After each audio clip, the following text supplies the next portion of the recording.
ध्यान कर रे ध्यान कर, ध्यान कर तू ध्यान कर।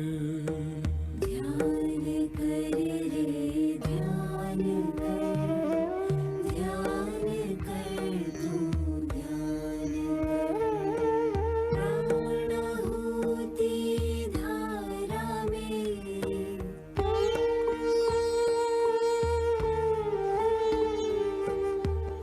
प्राणाहुति धारा में दिव्य आत्म स्नान कर। ध्यान कर रे ध्यान कर, ध्यान कर तू ध्यान कर। ध्यान कर रे ध्यान कर, ध्यान कर तू ध्यान कर।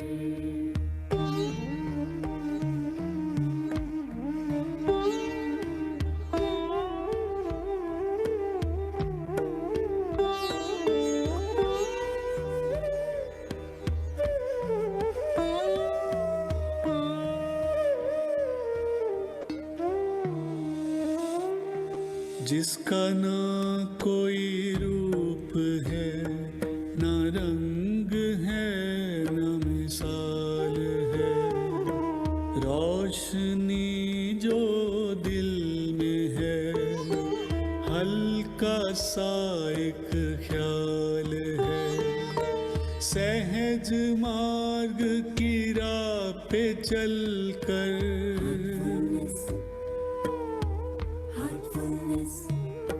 सहज मार्ग की राह पे चल कर सत्य की पहचान कर।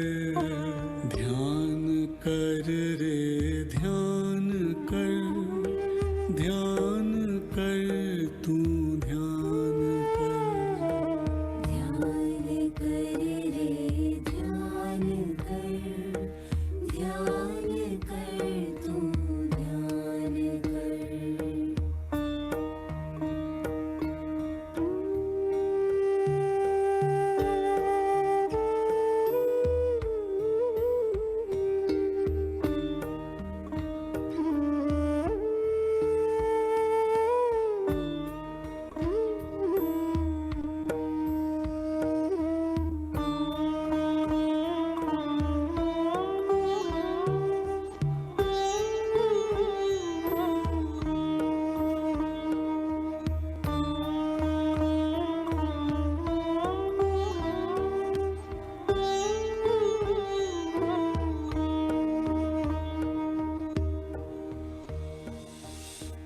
अली मोहम्मद विवेकानंदा प्रेम का सब रूप है।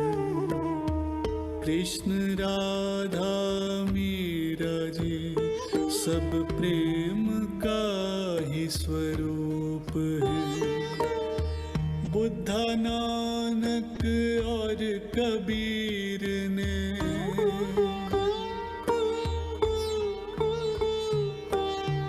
बुद्धा नानक और कबीर ने जो किया वो काम कर।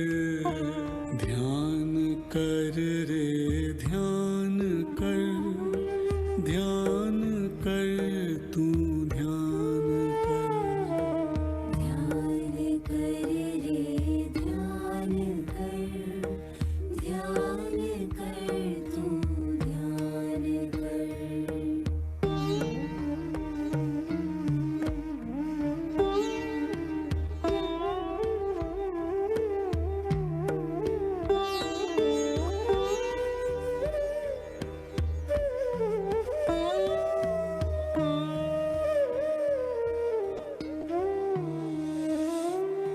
ग्रंथों में जो ग्रंथ है वो ग्रंथ है बस तेरा दिल। क्यों भटकता फिरता बाहर अपने अंदर खुद से मिल। उस प्रभु में डूब डूब जा।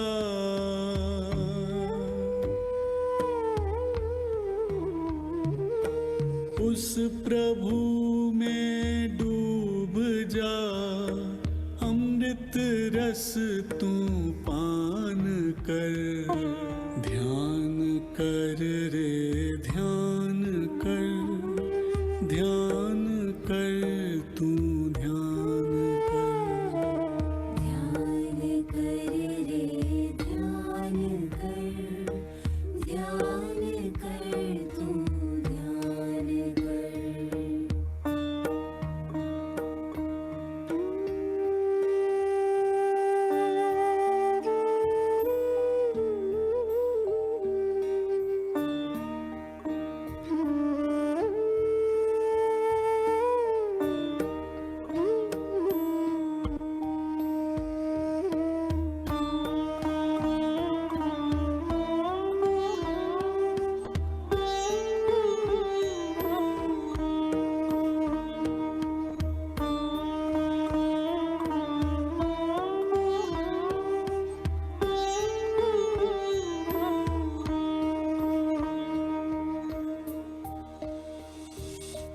है खुदा तेरे ही अंदर, रूह तेरी महकाएगा।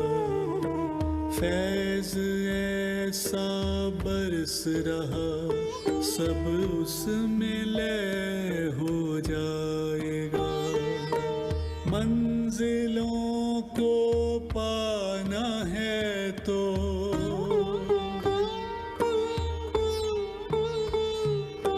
मंजिलों को पाना है तो अपने ऊपर काम कर।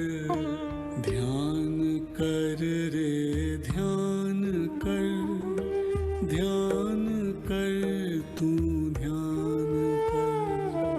ध्यान कर रे ध्यान कर, ध्यान कर तू ध्यान कर।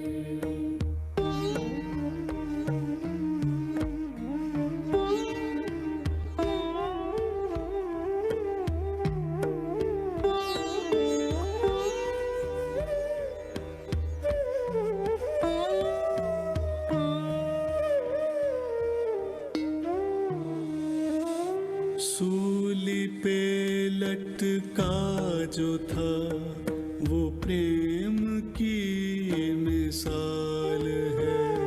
मेरा मसीहा ऐसा है, वो जो भी है कमाल है। पद चिन्हों पे चल के उनके,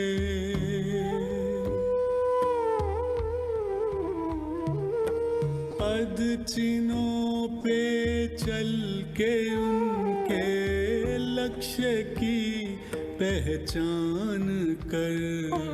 ध्यान कर रे ध्यान कर, ध्यान कर तू ध्यान कर। ध्यान कर रे ध्यान कर, ध्यान कर तू ध्यान कर। प्राणाहुति धारा में,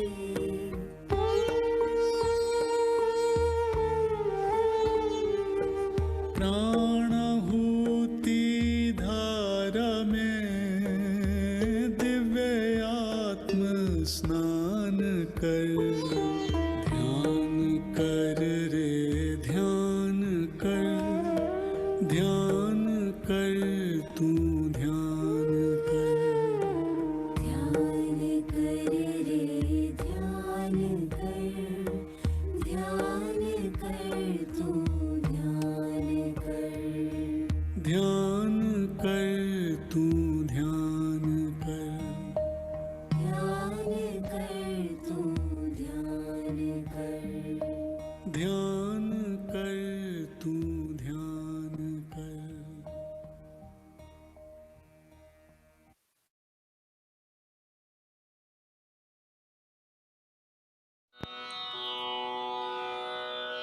కోటి పూజ సమం స్తోత్రం కోటి స్తోత్రం సమం జపః కోటి పూజ సమం స్తోత్రం కోటి స్తోత్రం సమం జపః జపకోటి సమం ధ్యానం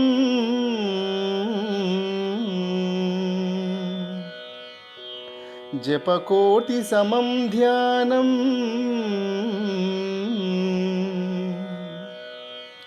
ధ్యానకోటి సమౌలయమః ధ్యానకోటి సమౌలయమః. అనగా కోటి పూజలు ఒక స్తోత్రానికి సమానం, కోటి స్తోత్రాలు ఒక జపానికి సమానం, కోటి జపాలు ఒక ధ్యానానికి సమానం, కోటి ధ్యానాలు ఒక లయానికి సమానం. శ్రీకృష్ణ పరమాత్మ ఉత్తర గీత. నాస్తి ధ్యాన సమం తీర్థం నాస్తి ధ్యాన సమం తపః నాస్తి ధ్యాన సమం తీర్థం నాస్తి ధ్యాన సమం తపః నాస్తి ధ్యాన సమో యజ్ఞః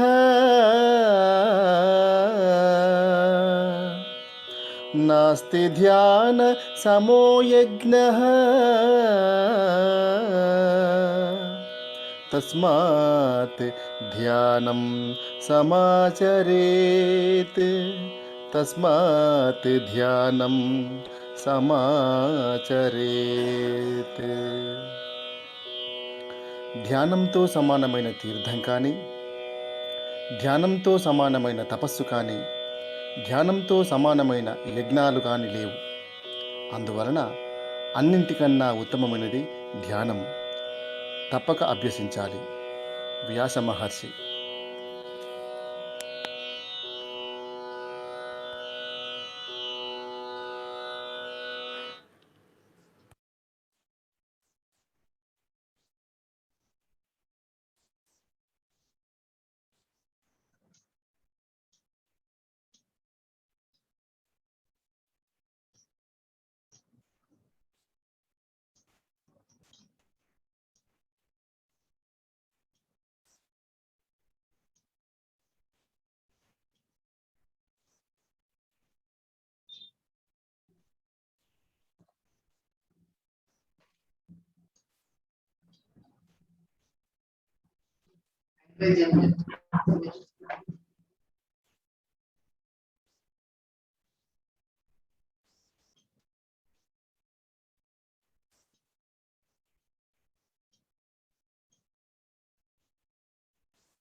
అందరికీ హృదయపూర్వక నమస్కారాలు.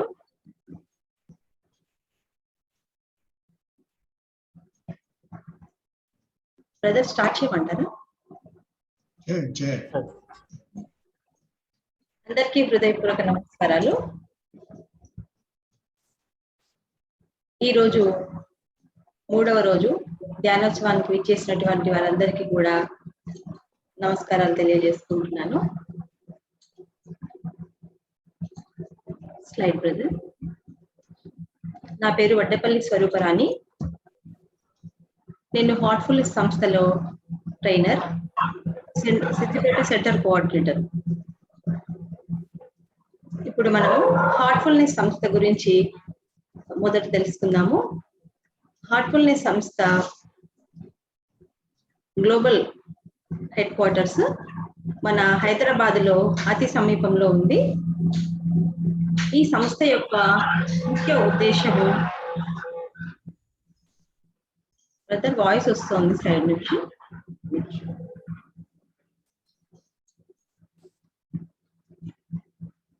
ఈ సంస్థ యొక్క ముఖ్య ఉద్దేశం అందరికీ ఉచితంగా ధ్యానాన్ని అందించడమే. ప్రతి ఒక్కరూ మనసులో శాంతి ఉన్నప్పుడే ప్రపంచ శాంతిని పొందగలుగుతాము. కన్హా శాంతివనము ఇది 1200 ఎకరాల విస్తీర్ణంతో కూడుకొని ఉంది.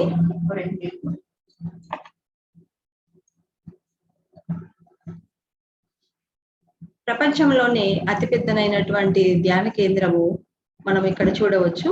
ఒకేసారి 1,00,000 మంది కూర్చొని ధ్యానం చేసుకునే విధంగా ఇక్కడ ఏర్పాటు చేయడం జరిగింది.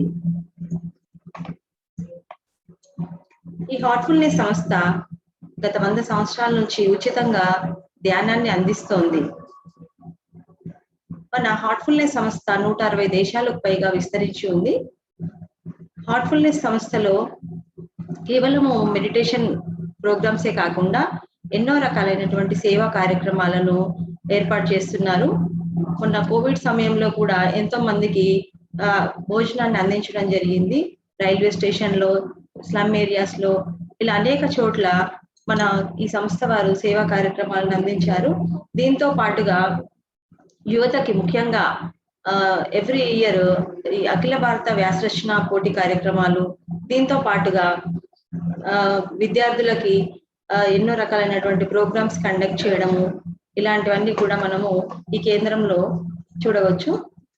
ముఖ్యంగా హార్ట్ఫుల్నెస్ సంస్థ global head quarters Kanha Shantivanam అని చెప్పుకుంటాము. ఈ కన్హా శాంతివనంలో ఒకప్పుడు ఎలాంటి మొక్కలు లేకుండా ఒక ఎడారి లాగా కనిపించేది. కానీ ఇప్పుడు మనం చూసినట్లయితే కొన్ని వేల మొక్కలతో అక్కడ చాలా బ్యూటిఫుల్ అట్మాస్ఫియర్ తో చక్కగా ఉంటుంది. ఈ ముఖ్యంగా ఇక్కడ ముఖ్య విషయం ఏంటంటే పెద్ద పెద్ద వృక్షాలు అక్కడ మనం చూడొచ్చు.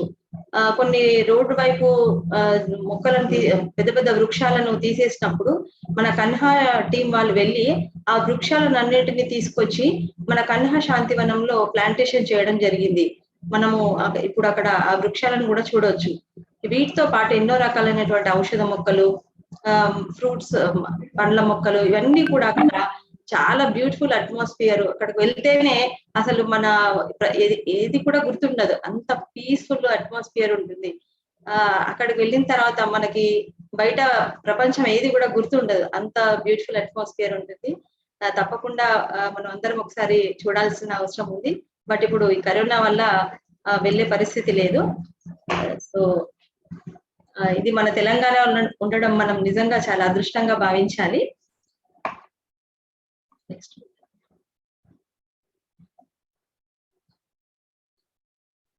ఇప్పుడు మన గ్లోబల్ గైడ్ కమలేష్ పటేల్ గారి గురించి మనం తెలుసుకుందాము.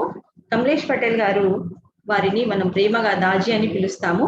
వీరు 1956లో గుజరాత్ లో జన్మించారు. వీరు ఫార్మసీలో డిగ్రీ పూర్తి చేసుకున్నారు. 1976లో హార్ట్ఫుల్నెస్ ధ్యానం ప్రారంభించారు. న్యూయార్క్ నగరంలో వీరు ఫార్మసీ స్టోర్ స్థాపించారు. చాలా విజయవంతంగా తన వ్యాపారాన్ని కొనసాగించారు. 2014లో వీరు హార్ట్ఫుల్నెస్ సంస్థ అధ్యక్షులుగా బాధ్యతను స్వీకరించారు. వీరు విశ్వగురువు. వీరు ఎప్పుడైతే 2014 నుంచి ఈ హార్ట్ఫుల్నెస్ సంస్థను వారు ఎన్నో రకాలైనటువంటి సేవా కార్యక్రమాలను చాలా ఉధృతంగా విశ్వవ్యాప్తంగా తీసుకొని వెళ్ళడం జరిగింది. ఇప్పుడు మన హార్ట్ఫుల్నెస్ సంస్థ సిద్దిపేటలో ఎప్పుడు స్థాపించడం జరిగింది, ఏ ప్రోగ్రామ్స్ మనం ఇక్కడ కండక్ట్ చేసామనే విషయాన్ని గురించి ఇప్పుడు మనం మాట్లాడుకుందాము. హార్ట్ఫుల్నెస్ సంస్థ సిద్దిపేటలో 1996లో ప్రారంభించాము.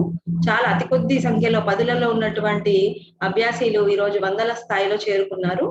అంతేకాకుండా పరిసర ప్రాంత గ్రామాలలో కూడా ఎంతో మంది 100కు పైగా గ్రామాలలో మన అభ్యాసీలు ప్రాక్టీస్ చేస్తున్నారు.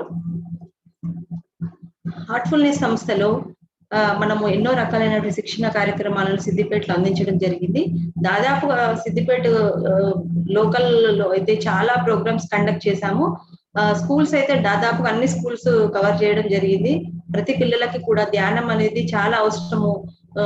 అంటే ఇప్పుడు ఒత్తిడి అనేది పెద్దవాళ్ళకి అని ఏం లేదు, పుట్టిన ప్రతి బిడ్డ నుంచి చనిపోయే ముసలోళ్ళ వరకు కూడా ప్రతి ఒక్కరికి ఏదో రకమైన ఒత్తిడి ఉంటుంది. కాబట్టి అందరికీ ధ్యానం అవసరం అనే సంకల్పంతో మేము అందరికీ కూడా స్కూల్స్, కాలేజెస్, ఇలా అన్ని రకాలటువంటి వారికి ప్రోగ్రామ్ అందించడం జరిగింది.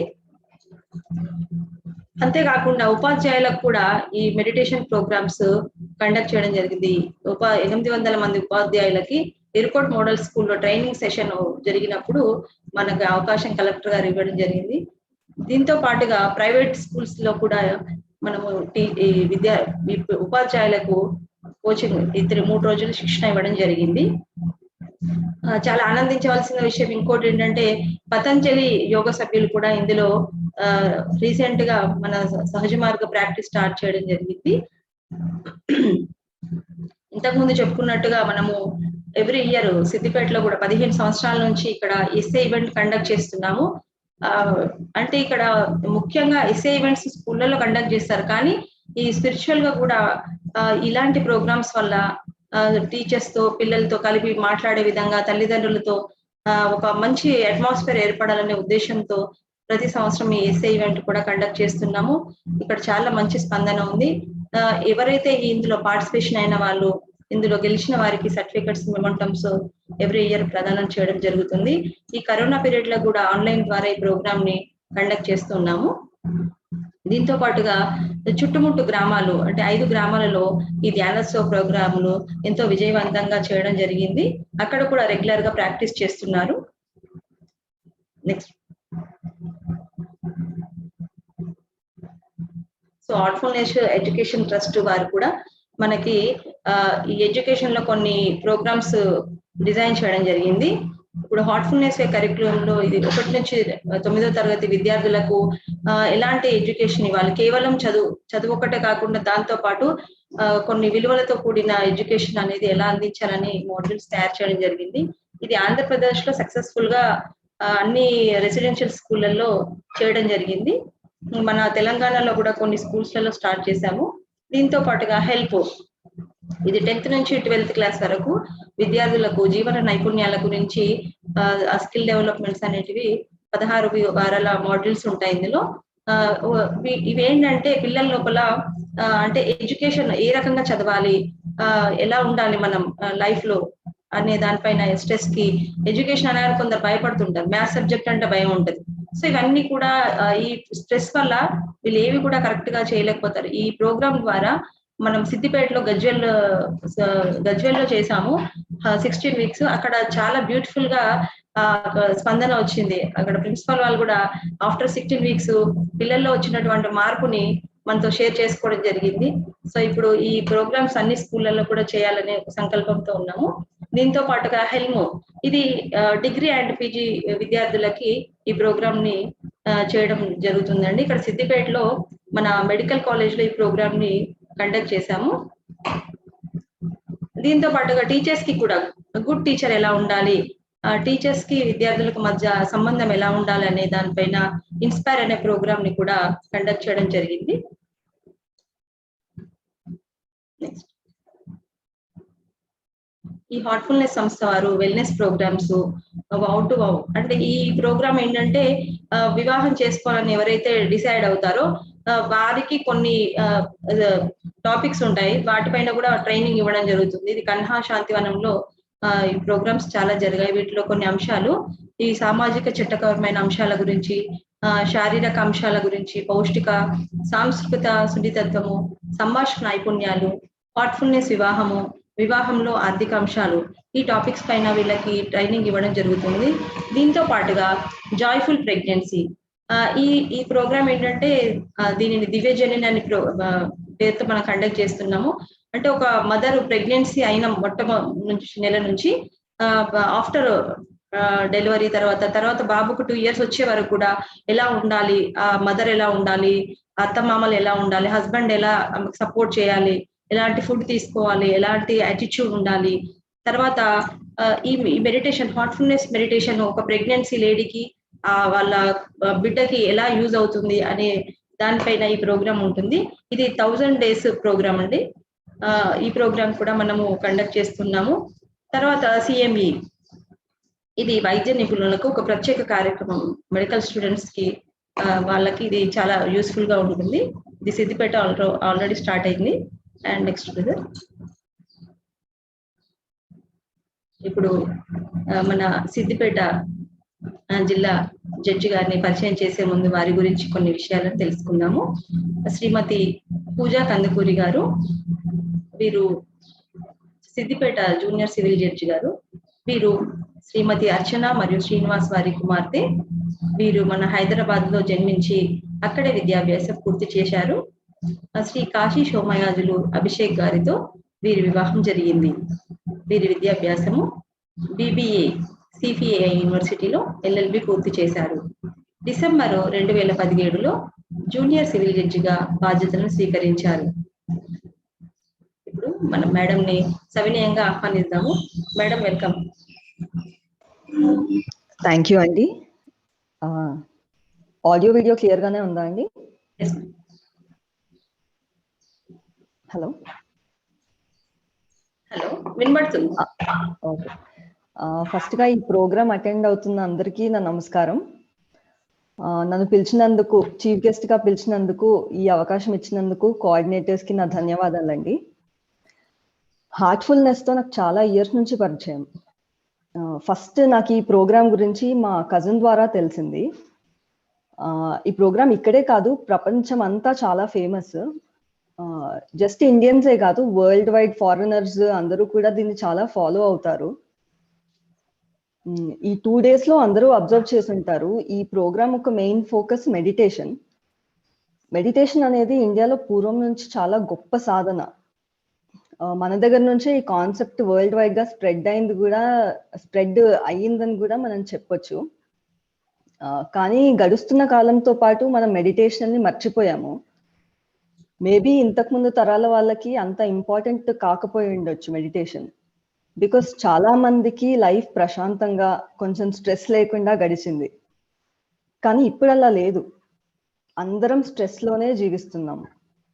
పొద్దున్న లేచిన దగ్గర నుంచి పడుకునేదాకా స్ట్రెస్సే ఉంటుంది. స్ట్రెస్ అంటే ఇక్కడ మనం కాన్షియస్ గా దేని గురించన్నా వరి అయ్యి దాని గురించే ఆలోచించి అది కాదు స్ట్రెస్ అంటే. మనకి తెలియకుండా కూడా మనము ఈ జనరేషన్ లో, ఇప్పుడు ఉన్న పరిస్థితులలో తెలియకుండా కూడా చాలా స్ట్రెస్ కి గురవుతా ఉంటాము. బీఇట్ ఎనీథింగ్, మన సరౌండింగ్స్, మన సిచ్యువేషన్ తెలియకుండానే చాలా స్ట్రెస్ ఉంటది. అట్లా ఆ స్ట్రెస్ అనేది మన హెల్త్ మీద చాలా అఫెక్ట్ అవుతుంది. ఈ సడన్ గా హార్ట్ అటాక్స్ రావడము, వేరే అనారోగ్య సమస్యలు, ఈ మధ్య కొత్త అనారోగ్య సమస్యలు వస్తున్నాయి. అవన్నీ స్ట్రెస్ వల్ల. కాబట్టి మెడిటేషన్ అనేది డైలీ ఒక 10 minutes 15 minutes ప్రాక్టీస్ చేస్తే ఆ 10-15 minutes లోనే మనం ఆ స్ట్రెస్ ని చాలా వరకు తగ్గించుకోవచ్చు. నేను ఈ హార్ట్ఫుల్నెస్ ప్రోగ్రామ్ ని ఇంతకు ముందు ఒక 1 year బ్యాక్ ఫాలో అయ్యాను, ఈ 3 days ప్రోగ్రామ్ ని. ఆ తర్వాత నేను మెడిటేషన్ స్టార్ట్ చేసినప్పుడు నాకు చాలా చేంజ్ తెలిసింది నాలో. అంటే ఇప్పుడు చిన్న వాటికి మనకు అప్పుడప్పుడు ఇరిటేషన్ వస్తూ ఉంటది, అది తగ్గడము. ఏదైనా డిఫికల్ట్ సిచ్యువేషన్ ఉన్నప్పుడు దాన్ని కొద్దిగా మెడిటేషన్ ఆ టైంలో చేస్తే కొద్దిగా క్లియర్ థాట్స్ రావడం. ఇట్లా నా ఎక్స్పీరియన్స్ అయితే చాలా బాగుండింది. హార్ట్ఫుల్నెస్ ప్రోగ్రామ్ కూడా నాకు చాలా నచ్చింది. నేనే కాదు, మా రిలేటివ్స్ కూడా ఫాలో అవుతారు. నేను ఇంతకు ముందు చెప్పాను, నా కజిన్ ద్వారా తెలిసింది అని. వాళ్ళు 15 years గా ఫాలో అవుతున్నారు, ఆస్ట్రేలియాలో ఉంటారు. ఈవెన్ టిల్ డేట్ వాళ్ళు every Sunday compulsory meditation centre కి అక్కడ వెళ్తారు, హార్ట్ఫుల్నెస్ మెడిటేషన్ సెంటర్ కి. పర్సనల్ గా కూడా నాకు చాలా యూజ్ అయ్యింది. అందరికీ ఇట్లాగే ఈ ప్రోగ్రామ్ యూజ్ అవుతుందని, ఈ ప్రోగ్రామ్ ఫాలో అయ్యే వాళ్ళందరికీ బెనిఫిట్ అవుతుందని ఆశిస్తున్నాను. Thank you. Thank you so much madam, మీరు ఇచ్చినటువంటి వాల్యుబుల్ సజెషన్. Thank you.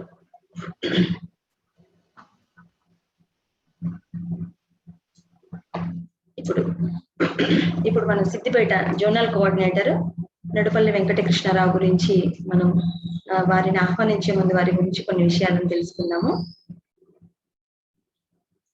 సాధారణ మధ్యతరగతి కుటుంబం నుంచి వచ్చిన వీరు గణిత శాస్త్రంలో పట్టభద్రులై ఉపాధ్యాయులుగా, కంప్యూటర్ ప్రోగ్రామర్గా దక్షిణ మధ్య రైల్వేలో 21 సంవత్సరాలు ఐటీ ఇంజనీర్గా పనిచేసి 2007లో స్వచ్ఛందంగా పదవి విరమణ చేసి ఆంగ్లం నుండి తెలుగు ఫ్రీలాన్స్ అనువాదకులుగా పనిచేస్తూ ప్రస్తుతం ఒక ప్రైవేట్ సంస్థలో హెచ్ఆర్ అడ్మినిస్ట్రేటర్గా పనిచేస్తున్నారు.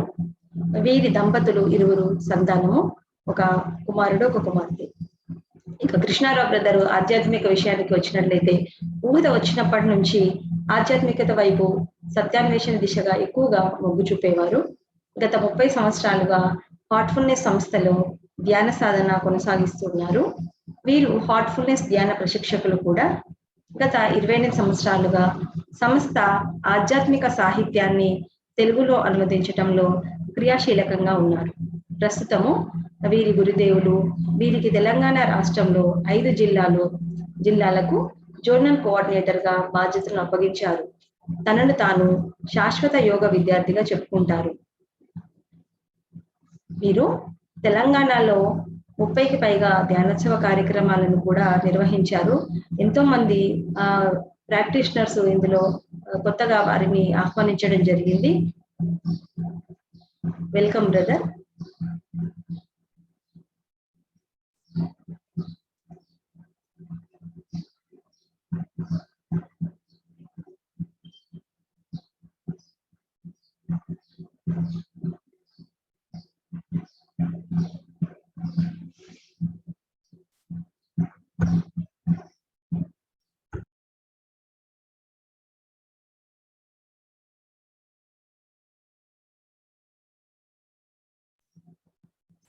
Brother voice వినబడట్లేదు.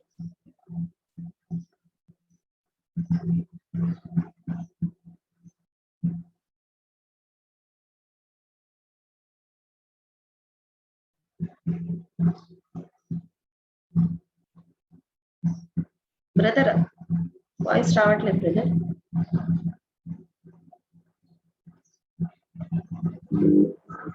ఓకే. సిద్దిపేట ప్రజలందరికీ హృదయపూర్వక నమస్కారాలు, హార్దిక స్వాగతం. ధ్యానోత్సవం 3వ రోజుకి అందరికీ హృదయపూర్వక స్వాగతం. ఈ రోజు ముఖ్య అతిథిగా విచ్చేసిన పూజ గారికి హృదయపూర్వక నమస్కారాలు.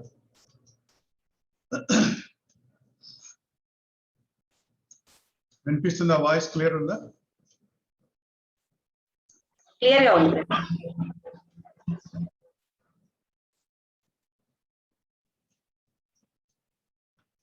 మన ముఖ్య అతిథి గారు చెప్పినట్లు పూర్వకాలం అంత ఒత్తిడి ఉండేది కాదు జనాలకి. కారణం ఏంటంటే ఒత్తిడి లేకపోవడానికి వాళ్ళ జీవన విధానమే అలా ఉండేది. ఎక్కువ అబద్ధాలు ఆడేవారు కాదు, ఎవరిని మోసగించేవారు కాదు, ఒకరికొకరికి చేదోడు వాదోడుగా ఉండేవారు. అబద్ధాలు పెద్దగా చెప్పాల్సిన అవసరం ఉండేది కాదు. సో ఇలాంటి జీవన విధానంలో ఉన్నవాడికి అసలు ఒత్తిడి ఉండే అవకాశమే లేదు.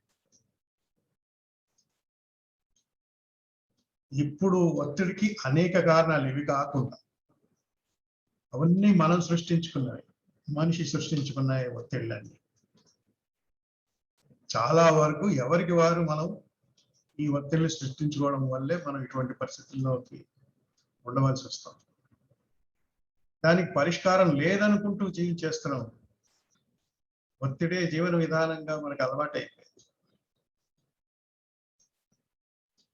ఆ ఒత్తిడి మూలాన వచ్చే శారీరక రుగ్మతలు, మానసిక రుగ్మతలు అన్నిటినీ ఎదుర్కొంటూ అలాగే ఇలా ఇంకంతే జీవితం, మన కర్మిలా ఉంది అనుకుంటూ జీవించడం మనకి అలవాటైపోయింది.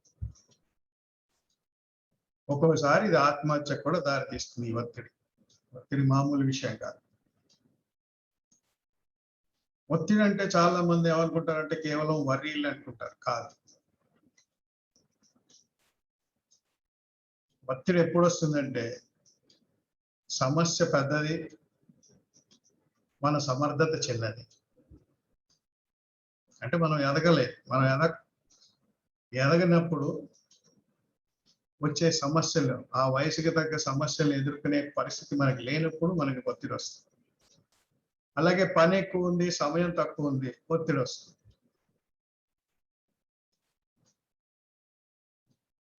సమస్య పెద్దది, ఇందాక చెప్పుకున్నట్టు మనం చిన్నగా ఉన్నాం. సమస్య మనకన్నా పెద్దగా అనిపిస్తుంది, కొండలాగా అనిపిస్తుంది, కొండంత సమస్య. సమస్యల్ని మనం పరిష్కరించే బదులు మన సమస్యలు తొలగిపోవాలనుకుంటాం. సమస్యలు వచ్చేది మనల్ని మరింత షార్ప్గా తయారు చేయడం, మనల్ని పదును పెట్టడం కోసమే వస్తాయి సమస్యలు. కానీ ఒత్తిడి మోతాదు మించినప్పుడే దాన్ని ఒత్తిడి అంటారు. కొంచెం అస్సలు ఒత్తిడి లేకపోతే కూడా మనిషి బద్ధకం పెరిగిపోతుంది. ఇప్పటికే ఆల్రెడీ బద్ధకం. సో మోతాదు మించిన ఒత్తిడి ఉన్నప్పుడే మనకి అనేక రుగ్మతలు వస్తాయి. చాలా వరకు మన జీవన విధానంలో, అంటే ముఖ్యంగా జీవన విధానంలో అంటే కేవలం వెజిటేరియన్ తినడం ఇలాంటివి కాదు, సమూలమైన మార్పులు జరగాలి లోపల ప్రతి మనిషిలో. సమూలమైన మార్పులు జరగాలంటే ఏంటి అర్థం? మనలో మారాల్సింది కేవలం అలవాట్లు కాదు, ఆలోచన విధానం మారాలి, మనసు మారాలి, లోపల నుంచి రావాలి ఆ ప్రేరణ. మనసు మారాలి, బుద్ధి మారాలి, అహంకారం మారాలి. ఈ మూడు మార్చకుండా మిగిలిన ఏవో పైన మార్చుకున్న కొద్దీ మార్చినంతసేపు ఏమి జరగదు. అది మనం ఆల్రెడీ ప్రత్యక్షంగా అనుభవిస్తూనే ఉన్నాం. ఏ డాక్టర్లు ఒత్తిడి తగ్గించలేరు, ఎంత మల్టీ స్పెషాలిటీ హాస్పిటల్ ఒత్తిడి తగ్గించలేరు, మనశ్శాంతిని ఇవ్వలేము. వాళ్ళు కూడా ఒత్తిడిస్తారు, డబ్బులు, ఫీజులు. అక్కడ మెడికల్ బిల్లు చూస్తే మనకి ఒత్తిడి పెరుగుతుంది. నాకు ఒకసారి జరిగింది, ఒక అపెండిసైటిస్ ప్రాబ్లం వచ్చింది. హాస్పిటల్కి వెళ్తే ఇంత డబ్బు అవుతుందని చెప్పారు. నాకు అప్పుడు పరిస్థితి బాగాలేదు, ఆర్థిక పరిస్థితి బాగాలేదు. అంత డబ్బు అయితే నాకు వద్దు సార్ అన్నాను. ఆపరేషన్ తగ్గిస్తే ఏమైనా చేయించుకుని వెళ్తాను నేను, ఇంత రేట్ అయితే నా వల్ల కాదు, కానీ I cannot afford, please leave me, వదిలేయండి సార్. హాస్పిటల్ ఓనర్ వచ్చారు, ఏంటి ఇలా మాట్లాడుతున్నాడు ఈ పేషెంట్.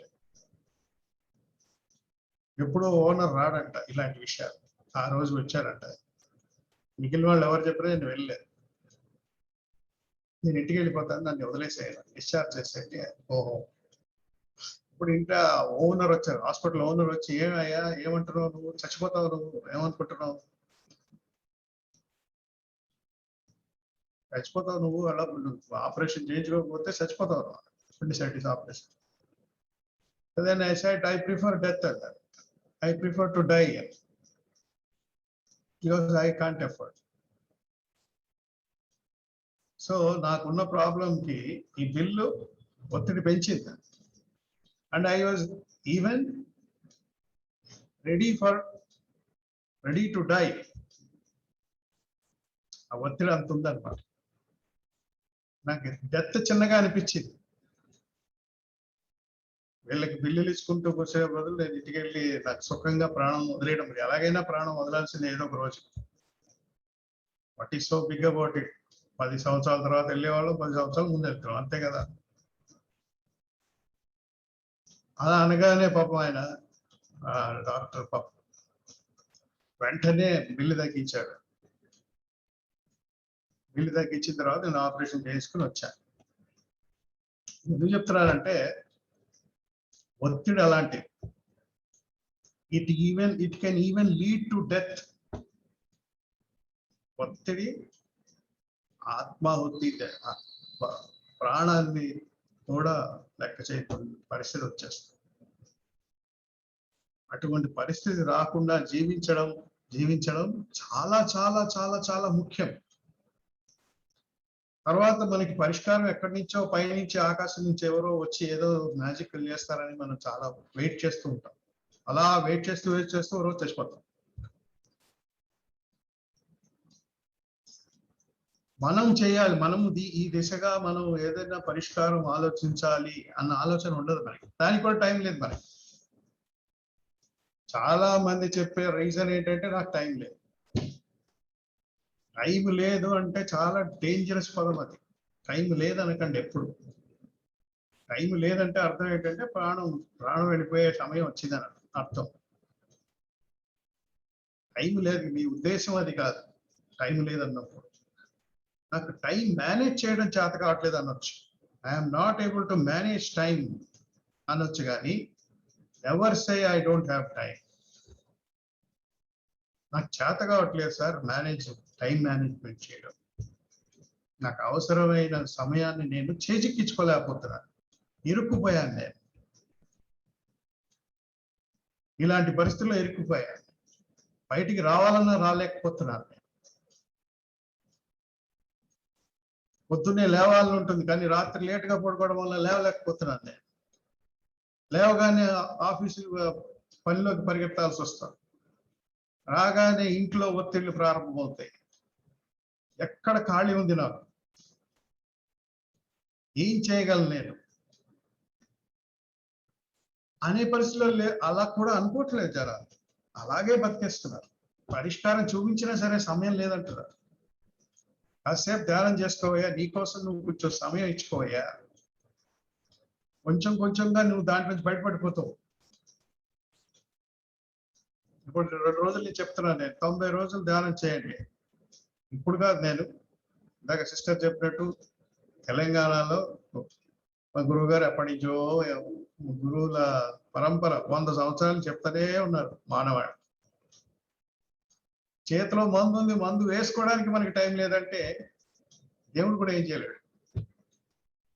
మందు లేకపోతే అదొక విషయం, అది వేరే విషయం.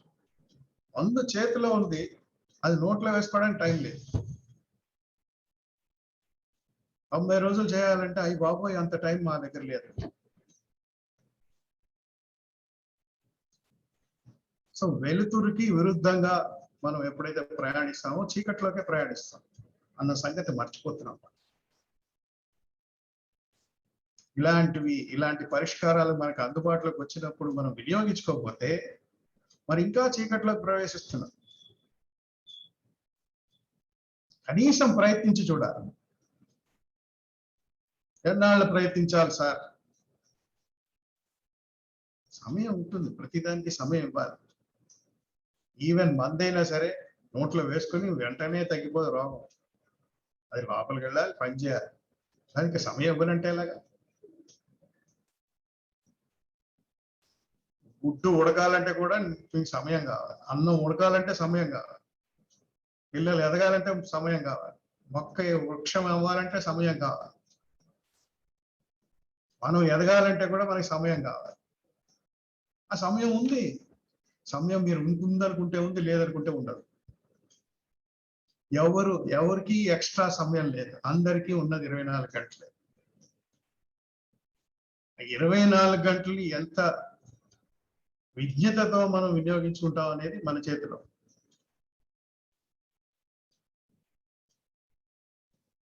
సో ఇలాంటి నిస్సహాయ పరిస్థితుల్లోకి మనం ఇంచుమించు కొంత అనేక కారణాలు ఉన్నాయి. చాలా వరకు మనం సృష్టించుకున్న కారణాలు. ఈ ప్రాసెస్ రివర్స్ చేసుకోవాలన్న సంకల్పం మనకు ఉండాలి. చక్కటి పరిష్కారం ఉంది మన దగ్గర. ఇందాక సిస్టర్ చెప్పారు, మొత్తం ప్రపంచానికే ధ్యానం నేర్పించింది భారతదేశం, కానీ భారతీయులకి ధ్యానం ఏంటో తెలియదు. అలాంటి పరిస్థితుల్లోకి వచ్చేసాం మనం.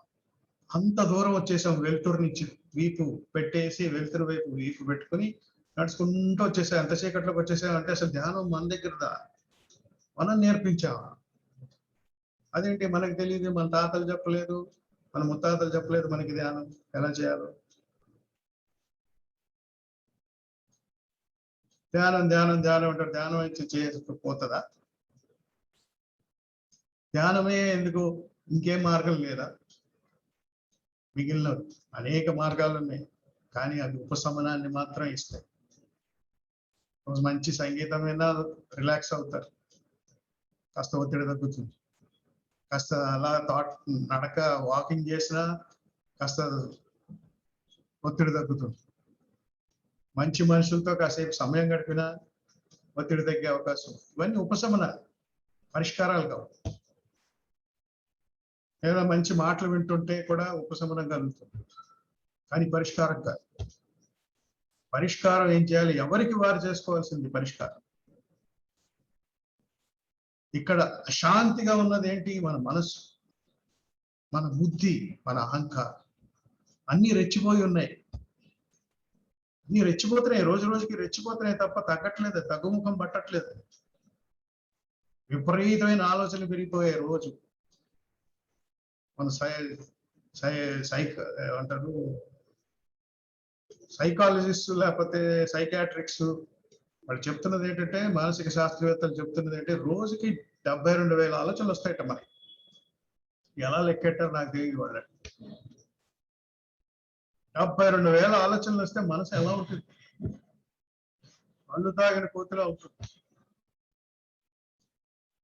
పాము కళ్ళు తాగడమే కాదు, దెయ్యం పట్టిన కోతి, తేలు కుట్టిన కోతి.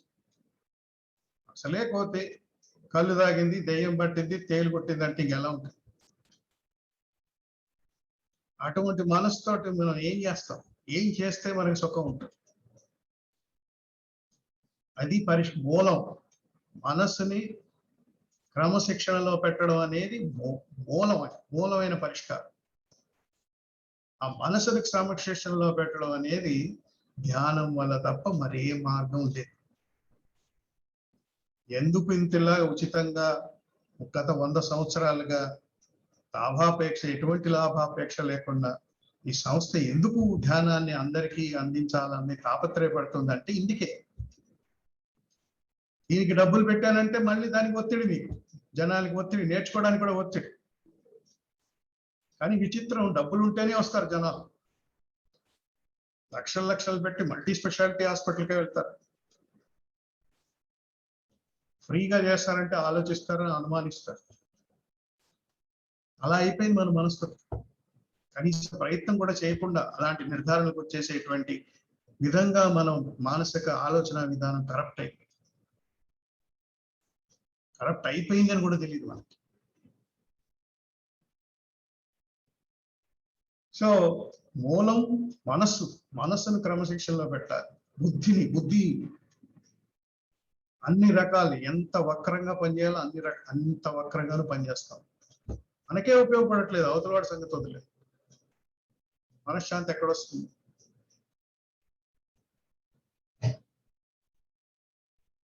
బుద్ధి తీక్షణంగా ఎక్కడ పనిచేస్తుంది? అలాగే అహంకారం గురించి చెప్పక్కర్లేదు. అహంకారం ఎంత విజృంభిస్తుందో ఎవరికి వాళ్ళని చూసుకుంటే మనకు తెలిసిపోతుంది. దాని గురించి వివరించాల్సిన అవసరం లేదు. ఎన్ని సమస్యలు సృష్టించుకుంటాం ఇంట బయట కూడా కేవలం అహంకారం వల్ల. కుటుంబాల్లో అశాంతి కారణం అహంకారం, దురహంకారం. ఈ అహంకారాన్ని అణచడం లేకపోతే అహంకారాన్ని వినయంగా మార్చడం అనేది ఎలా సాధ్యం? అది పరిష్కారం. అందుకే నేను మూలాలన్నాను. ఈ మూలాల్లోకి పెడుతుంది ఈ ధ్యానం. ఈ మూలాలను పరిష్కరిస్తుంది. అందుకని ధ్యానం చాలా ప్రధానం. అయితే ఇప్పుడు ధ్యానం ఇదివరకుట్లాగా కష్టపడి విశ్వామిత్రుల్లో మీరు ధ్యానం చేయమంటే మన వల్ల టైం లేదు. ఒత్తిడి, అది కూడా ఒత్తిడి అయిపోతుంది. మన జీవన విధానం డిస్టర్బ్ అవ్వడానికి లేదు. మన విధులు నిర్వర్తించడానికి అడ్డు రాకూడదు. ఇన్ని కండిషన్స్ ఉన్నాయి ఇప్పుడు మనకి ధ్యానం చేయాలంటే.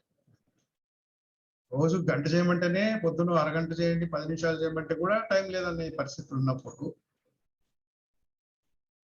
ఎవరి కోసం ధ్యానం చేసేది? మన కోసమే అన్న సంగతి మర్చిపోతున్నాం.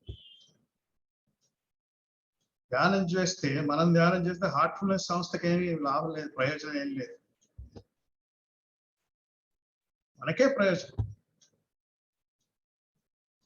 హార్ట్ఫుల్నెస్ సంతోషం కలుగుతుంది. ఓహో, ఇంకో వ్యక్తికి మనశ్శాంతి మార్గాన్ని తెలపగలిగామన్న తృప్తి కలుగుతుంది అంతే. అందువల్ల ఏం ప్రయోజనం లేదు. హార్ట్ఫుల్నెస్ సంస్థకి అంతకన్నా ప్రయోజనం ఏం లేదు. హార్ట్ఫుల్నెస్ సంస్థ యొక్క లక్ష్యం ఏంటంటే ప్రతి మనిషిని కామ్గా చేయడం, అహంకారం దురహంకారంగా మారకుండా ఉండేలా చేయడం, బుద్ధి సరిగ్గా ఉపయోగపడేలా, అందరికీ తనకి ఉపయోగపడేలా, అందరికీ ఉపయోగపడేలా పనిచేసేలాగా ఉపయోగపడేటువంటి విద్యని మనం అందిస్తున్నాం ఇక్కడ. దీన్నే బ్రహ్మ విద్య అంటారు, ఆత్మ విద్య అంటారు. బ్రహ్మ విద్య అంటే బ్రహ్మదేవుడు 4 తలకాయలు అనుకోవటండి. బ్రహ్మ విద్య అంటే పెద్ద విద్య అని అర్థం. బ్రహ్మ అంటే చాలా పెద్దది, మనం ఊహించలేనంత పెద్దది అనమాట. బ్రహ్మ అంటారు, అందుకని దేవుణ్ణి బ్రహ్మ అంటారు. Brahma means god. God is so big, we are so small. ఆ పెద్ద తత్వాన్ని గురించి తెలుసుకునేది బ్రహ్మ విద్య. ఇప్పుడు మనం వ్యాయామం చేస్తూ ఉంటాం, యోగాసనాలు చేస్తూ ఉంటాం. ఏం జరుగుతుంది అలా అవన్నీ చేస్తున్నప్పుడు? శరీరం ఫిట్నెస్ కోసం కొంతమంది జిమ్కి వెళ్తారు, కొంతమంది వాకింగ్ వెళ్తారు, కొంతమంది వ్యాయామం చేస్తారు, కొంతమంది రకరకాల పనులు చేస్తుంటారు, యోగాసనాలు వేస్తుంటారు, ప్రాణాయామం చేస్తుంటారు. వీటి వల్ల ఏం జరుగుతుంది? ఏం జరుగుతుందంటే శరీరంలో లోపల ఎన్నో అవయవాలు ఉన్నాయి. ఒక్కొక్క అవయవానికి ఒక్కొక్క ఎక్సర్సైజ్ చేయడం కుదరదు. ఎప్పుడైతే శరీరం మొత్తానికి వ్యాయామం ఇస్తామో శరీరంలో నిక్షిప్త లోపల ఉన్నటువంటి ఎన్నో అవయవాలు, ఎన్నో రకాల అవయవాలు అవన్నీ సరిగా పనిచేస్తాయి, కానీ శరీర వ్యవస్థ పనిచేయదు. అవన్నీ ఆరోగ్యంగా ఉంటే కానీ ఈ శరీర వ్యవస్థ ఆరోగ్యంగా ఉండదు. సో లోపల ఉన్న అవయవాలన్నీ ఆరోగ్యంగా ఉండాలి అంటే ఈ వ్యాయామం చేస్తే అన్నిటికీ ఒకేసారి ఆరోగ్యం చేకూరే అవకాశం ఉంది, ప్రత్యేకమైన సమస్యలు ఉంటే తప్ప. ప్రత్యేకమైన సమస్యలు ఉంటే ఆ పర్టికులర్ అవయవానికి ఆరోగ్యం చేకూరడానికి కావలసిన విద్యలు కూడా ఉన్నాయి, ఎక్సర్సైజ్. అలాగే ఇది శరీరపరంగా సరిపోయి, శరీర ఫిట్నెస్ కి సరిపోయి వ్యాయామం ఏదో చేస్తే మీ శరీరం లోపల ఉన్న అవయవాలు, భౌతికమైన అవయవాలన్నీ ఆరోగ్యంగా ఉండే అవకాశం. పౌష్టికాహారం, ఆహారపు అలవాట్లు ఇవన్నీ చూసుకుంటే భౌతిక శరీరం బాగానే ఉండొచ్చు. వ్యాయామాలు ఇవన్నీ చేస్తే మనసు, బుద్ధి, అహంకారం సెట్ అయిపోతాయా? కావు. మనసు, బుద్ధి, అహంకారాన్ని ఈ ఎక్సర్సైజులతోటి మనం దారిలోకి తీసుకొని రావచ్చా? క్రమశిక్షణలో పెట్టగలుగుతున్నామా? లేదు. అందుకనే యోగం అంటే కేవలం ఆసనం కాదు, ప్రాణాయామం కాదు. ధారణ, ధ్యాన, సమాధి, యమ, నియమ, ప్రాణాయామ, యమ, నియమ, ఆసన, ప్రాణాయామ, ధారణ, ప్రత్యాహార, ధారణ, ధ్యాన, సమాధి, 8 స్టెప్లు ఉన్నాయి. ఈ యమ నియమాలు కూడా పక్కన పెట్టేసి మనం ఒట్టి ఆసనాలు పెట్టుకుని అదే అని పరమార్థం అనుకుని జీవించేవాళ్ళు చాలా సమగ్రమైన అవగాహన లేదు. అన్నిటికంటే ముఖ్యం మనసు, బుద్ధి, అహంకారం. ఇవి సరిగ్గా ఉంటే శరీరం కూడా సరిగ్గా ఉంటుంది. ఎప్పుడైనా గమనించే ఉంటారు, మనసు బాగపోతే శరీరం కూడా పనిచేయదు, సరిగ్గా సహకరించదు. బుద్ధి బాగపోతే శరీరం సహకరించదు. అహంకారం అధ్వాన్న స్థితిలో ఉంటే అస్సలు సహకరించదు, సార్ నష్టమే జరుగుతుంది శరీరానికి. మనకి కోపం వస్తే ముందు నష్టం జరిగేది మనకే, అవతల వాడికి తర్వాత. శాస్త్రజ్ఞులు చెప్తారు, కోపం పైనుంచి కింద వరకు కోపంతో నిండిపోయిన మనిషి ఒక చిన్న రక్తం చుక్క తీసి నోట్లో పెట్టుకుంటే అది విషంగా మారిపోతుంది. రక్తం అంతా విషంగా మారిపోతుంది. నిలువెల్లా కోపంగా మారినప్పుడు మనిషి ఇంకా రక్తం విషంగా మారిపోతుంది. నోట్లో వేసుకుంటే చచ్చిపోతాడు ఎవడైనా సరే, అంత భయంకరమైన. వీటన్నిటినీ సరైన దోవలో పెట్టాలి అంటే వీటన్నిటిని క్రమశిక్షణలో పెట్టాలి. మనసుని, బుద్ధిని, సో ఏం చేస్తే ఇవన్నీ, పైగా ఇవేమి కనిపించవు, భౌతిక అవయవాలు కనిపిస్తాయి కనీసం. ఈ లివర్ ఇక్కడ ఉంది, హార్ట్ ఇక్కడ ఉంది, లంగ్స్ ఇక్కడ ఉన్నాయి, ప్యాంక్రియాస్ ఇక్కడ ఉంది, ఇవన్నీ తెలుస్తున్నాయి మనకి. ఇక్కడ ఇవి ఎక్కడున్నాయో కూడా తెలియదు, కనిపించని వస్తువు, కానీ లేవనడానికి లేదు. నీకు బుద్ధి ఉందా అంటే అందరికీ కోపం వస్తుంది. బుద్ధి ఎక్కడుందో ఎవరు చూపించలేరు. ఇన్ని సూక్ష్మ శరీరాలు ఉన్నాయి లోపల మనకి. ఇవన్నీ మన జీవితం మీద ప్రభావం చూపిస్తున్నాయి. వీటన్నిటినీ దారిలో పెట్టడం ఎలా? వీటన్నిటికీ ఎలాగైతే శరీర వ్యాయామం చేస్తే అన్ని అవయవాలకి ఆరోగ్యం ఎలా చేకూరుతుందో, అలాగే ధ్యానం ప్రతినిత్యం చేయడం వల్ల ఈ లోపల ఉన్న ఈ సూక్ష్మ శరీరాలన్నిటికీ ఆరోగ్యం చేకూరుతుంది. అప్పుడు మనం బ్యాలెన్స్డ్ గా ఉంటాం ప్రతిరోజు. నిన్న చెప్పాను, ఒక అరగంట ధ్యానం చేస్తే ప్రతిరోజు, మిగిలిన 23.5 గంటలు ధ్యానం మిమ్మల్ని కాపాడుతుందనడంలో ఉద్దేశం ఇది. అది జరగకుండా ఆటోమేటిక్ గా ఎక్కడి నుంచో భగవంతుడు పైకి నుంచి వచ్చేసి ఏదో చేసేస్తాడని పాట కూడా ఉంది సినిమాలో. ఎవరో వస్తారని, ఏదో చేస్తారని ఎదురు చూడద్దు. భగవంతుడు మనకు కావలసిన సరంజామా అంతా దీంట్లో ఫిట్ చేశాడు. ఆయన దగ్గరికి మళ్ళీ తిరిగి రావడానికి కావాల్సిన, ఎక్కడి నుంచి వచ్చామో అక్కడి నుంచి అక్కడికి వెళ్ళిపోవడానికి కావాల్సిన సామాగ్రి అంతా ఈ శరీరంలో ఫిట్ చేసేసాడు ఆల్రెడీ. ఇవ్వాల్సినవన్నీ ఇచ్చేసాడు. మనం వాటిని వినియోగించుకోకుండా ఆయన ఇవ్వట్లేదు అని ఏడుస్తున్నాం. అన్ని ఇచ్చేసాడు. ఆయనతో కనెక్టివిటీ కూడా ఉంచుకున్నాడు ఆయన. విచిత్రం ఏంటంటే భగవంతుడు మనతో కనెక్ట్ అయి ఉన్నాడు, కానీ మనం ఆయనతో కనెక్ట్ అయ్యాం. మనం వేరే అనుకుంటున్నాం, మనిషిని వేరే చేసుకున్నాం. మనం ప్రతి మనిషితో కనెక్టివిటీ ఉంది, మనకు తెలియదు ఆ విషయం. మనిషికే కాదు, మనిషికి, మొక్కకి, రాయికి, రప్పకి, అన్ని మొత్తం సృష్టితోనే మన కనెక్టివిటీ ఉంది.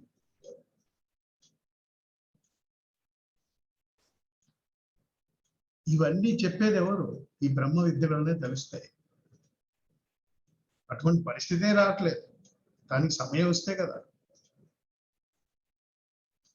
సో రోజుకు కొంచెమైనా సమయం ఇవ్వండి. కొంచెం చేస్తే మిగిలిన చూసుకోవడానికి భగవంతుడు రెడీగా ఉన్నాడు. మీరు ఒక్క అరగంట చేయండి అయ్యా, మిగిలిన నేను చూసుకుంటా అంటున్నాడు ఆయన. నిజానికి అరగంట చేస్తే ఏమవ్వదు. అరగంట చేస్తే ఏమవుతుంది? ఏమవ్వదు. అరగంట చేయడమే కష్టం. నువ్వు అరగంట చేయరా బాబు, మిగిలింది నేను చూసుకుంటా.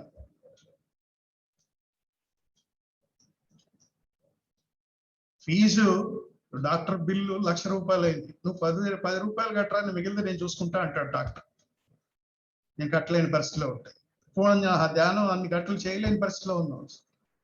భగవంతుడా నేను ఇంతే చేయగలను, సరే అంతే చేయి, మిగిలిన నేను చూసుకుంటా అని భగవంతుడు అంటున్నాడు ఇక్కడ.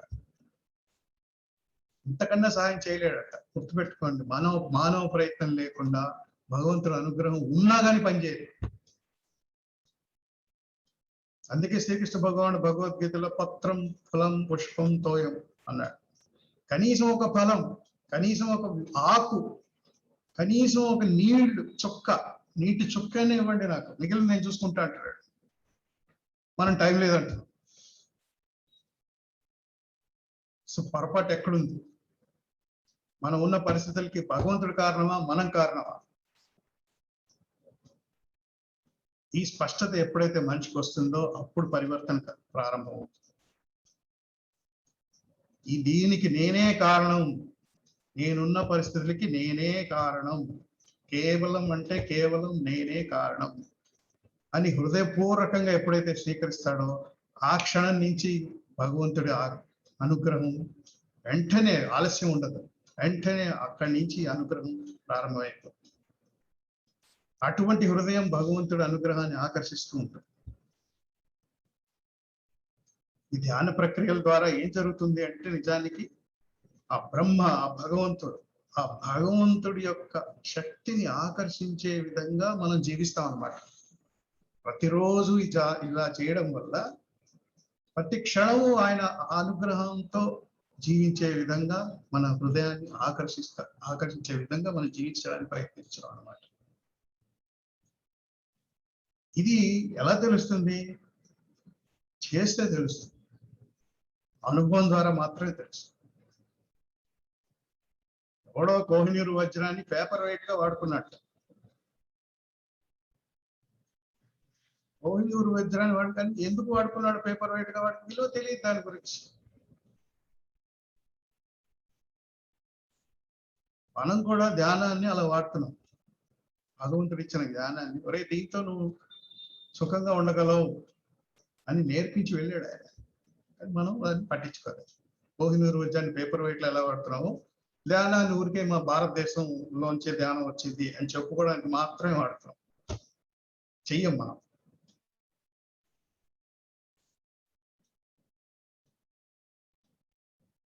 సో ఇలాంటి ఎప్పుడు వరకు చేయరు, భగవంతుడి వైపు ఎప్పటి వరకు తిరగడు మనిషి. గురుగారు చెప్తూ ఉంటారు, 3 విషయాలు నేర్పిస్తారు మనకు. ఎవరికి కూడా జీవించడం ఎలాగనేది సరిగ్గా స్పష్టత లేదు. జీవించడం ఎలా జీవించాలి, సరిగ్గా జీవించడం అంటే ఎవరు చెప్తారు మనకి? సరిగ్గా జీవించడం అంటే ఇది అని ఎవరు చెప్పగలరు?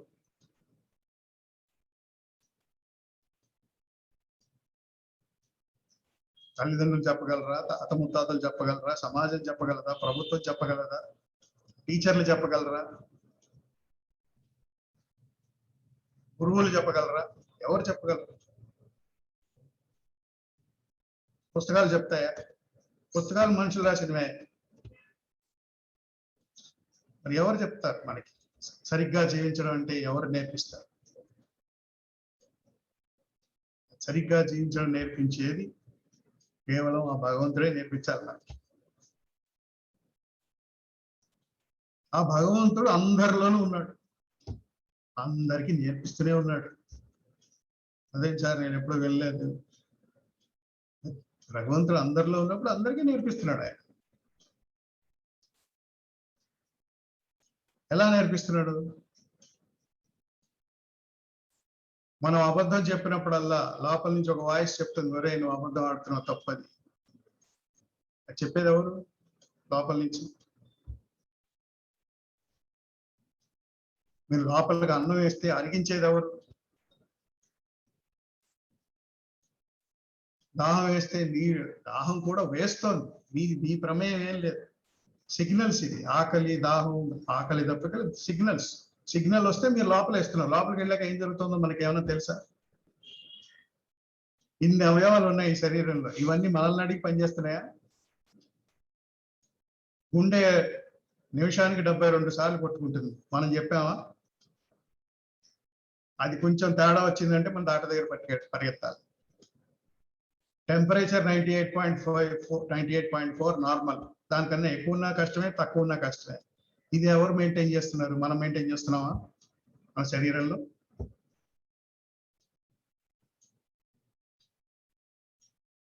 ఇవన్నీ చేస్తున్నది ఆ భగవంతుడే. దేన్నైతే మనం భగవతత్వం అంటామో అదే పనిచేస్తుంది అందరిలో. మనం కావాలని పుట్టామా, కావాలని పోతున్నామా?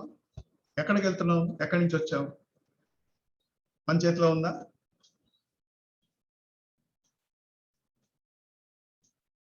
శ్వాస ఆడడానికి కారణం మనమా?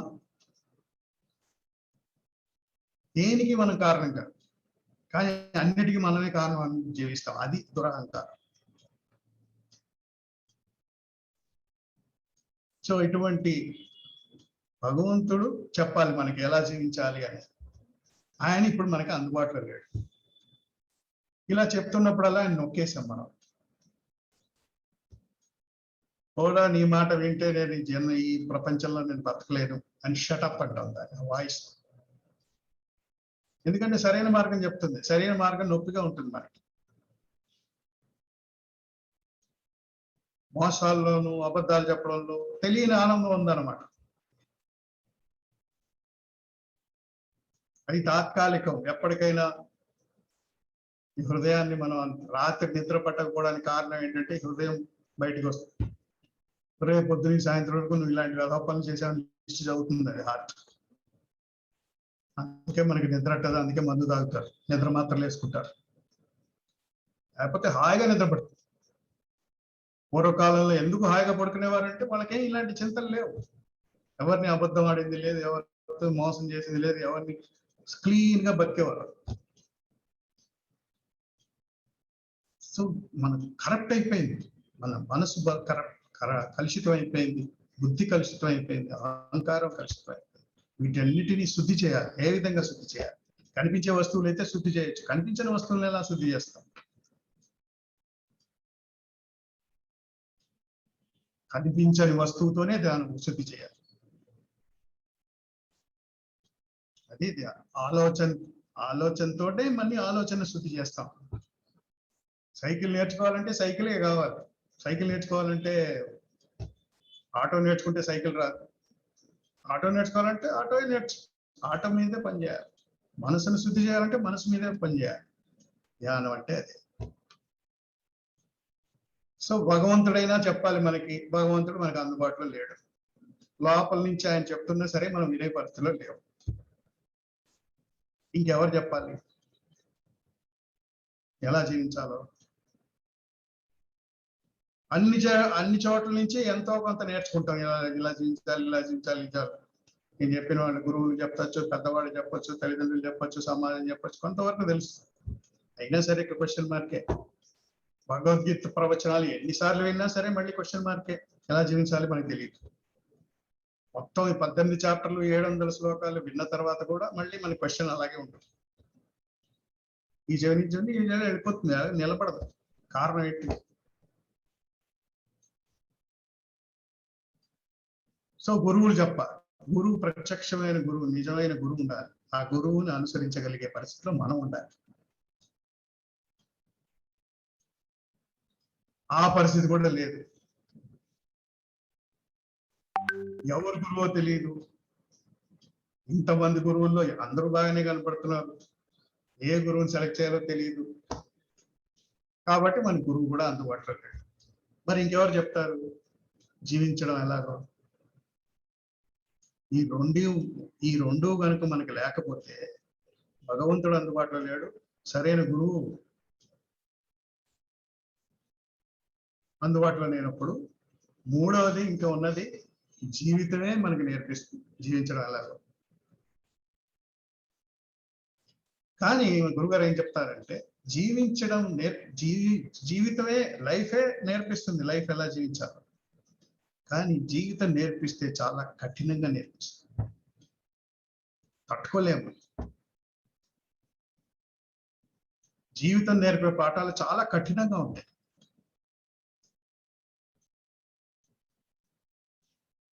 ఒరే అది నిప్పు, అది ముట్టుకుంటే కాలుతుంది అంటాడు గురువు. అది వెళ్ళలేదనుకోండి ఏమవుతుంది? అరే ఆయన ఏదో చెప్తాడు మనం చూద్దామని మనం వేలెడతాం, నిప్పు మీద కాలుతుంది. అది కాలుతుంది, పుండవుతుంది, తగ్గడానికి ఎంతకాలం పడుతుందో తెలియదు. అనుభవించాలి, నొప్పి అనుభవించాలి, మందులు రాసుకోవాలి, పథ్యం పాటించాలి, ఏంటేంటో చేయాలి అది తగ్గడానికి. ఎంత టైం వేస్ట్ అయిపోయింది. ఆయన మాట ఉంటే ఎంత టైం సేవ్ అయిపోయేది. సో గురువు ఉంటే ఏమవుతుంది, మన జీవితంలో ఎంతో సమయం ఆదా అయిపోతుంది. ప్రతి ఒక్కటి మనం ప్రతిదీ నేర్చుకోగలసింది. ఆయన అనుభవంతో చెప్తున్నాడు మనకి చాలా. అటువంటి గురువు తటస్థం అయితే మన ధన్యులం. చాలా టైం, ఎన్నో జన్మలు సేవ్ అయిపోతుంది. ఒక జన్మ కాదు, జన్మల సడుగు ఎన్నో జన్మలు లేకుండా అయిపోతుంది. అంత టైం సేవ్ అవుతుంది ఆయన చెప్పిన మాట. కానీ అటువంటి గురువు సంపాదించడం చాలా కష్టం. ఎలా దొరుకుతాడు సార్ అటువంటి గురువు? గురువుని మనం వెతకక్కర్లేదు, గురువే మనల్ని వెతుక్కుంటూ వస్తాడు. మనం ఎవరని వెతుకుతాం?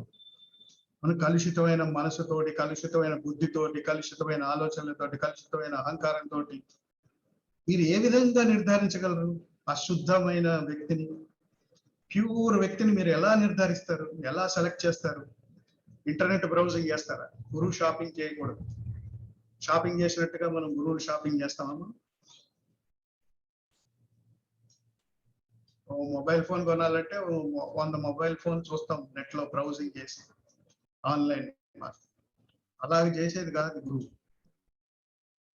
మరి ఏం చేయాలి సార్? వివేకానందుడు అద్భుతమైన పరిష్కారం చెప్పాడు. గురువు నువ్వు వెతుక్కుంటే వెళ్ళక్కర్లేదు, ఆయనే నీ దగ్గరికి వచ్చి ఆధ్యాత్మిక బీజం నాటుతాడు.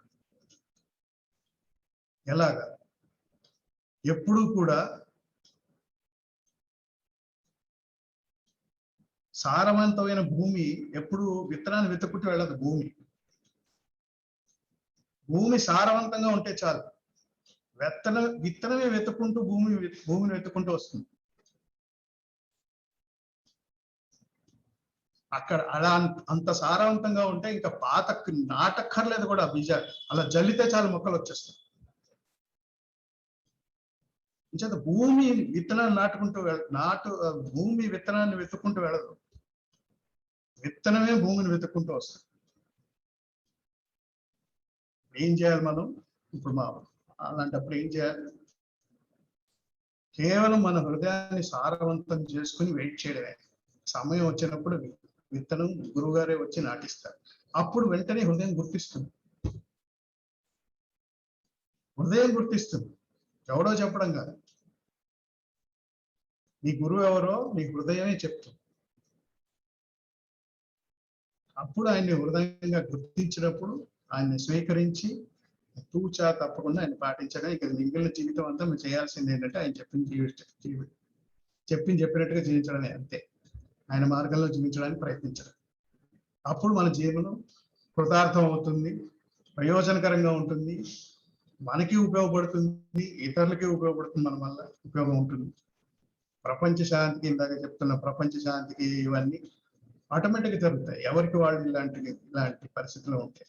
ప్రతి ఒక్కరూ కనుక ఇలాంటి సరైన సన్మార్గంలో జీవించడం అలవాటు చేసుకుంటే తప్పకుండా ప్రపంచ శాంతి ఇలా సాధించవచ్చు అంటారు గురువుగారు. ఎంతో కాలం పట్టదు, మనిషి మారడానికే టైం పడుతుంది, ప్రపంచ శాంతి టైం పట్టదు. చాలా తేలిగ్గా ప్రతి మనిషి కనుక మారడం. మనిషి మారడమే చాలా కష్టం. ఎందుకంటే తను మారాలనుకుంటే తప్ప మారలేడు. ఎప్పుడు మారతాడు మనిషి? నేను మారాలి అనుకున్నప్పుడే మారతాడు, లేకపోతే దేవుడు కూడా మార్చలేడు. శ్రీకృష్ణ భగవానుడు దుర్యోధనుడిని మార్చగలిగాడా? యేసుక్రీస్తు శిష్యుల్లో ఒకళ్ళు, ఆయన శిలువకు కారణం ఒకడు అయ్యాడు. శ్రీరాముడు రావణాసురుని మార్చగలిగాడా? సర్వ ప్రయత్నాలు చేశాడు. ఎందుకు మారలేదు?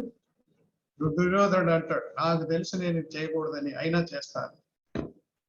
ఇది చేయాలని తెలుసు, అయినా చెయ్యడం అని స్పష్టంగా చెప్పేశాడు. అలాంటి మనస్తత్వం ఉన్నవాడు భగవంతుడు కూడా ఏం చేయలేడు. నిజంగా మారాలనుకున్న వాడికి తప్పకుండా పరిష్కారం ఉంది, మార్గం ఉంది.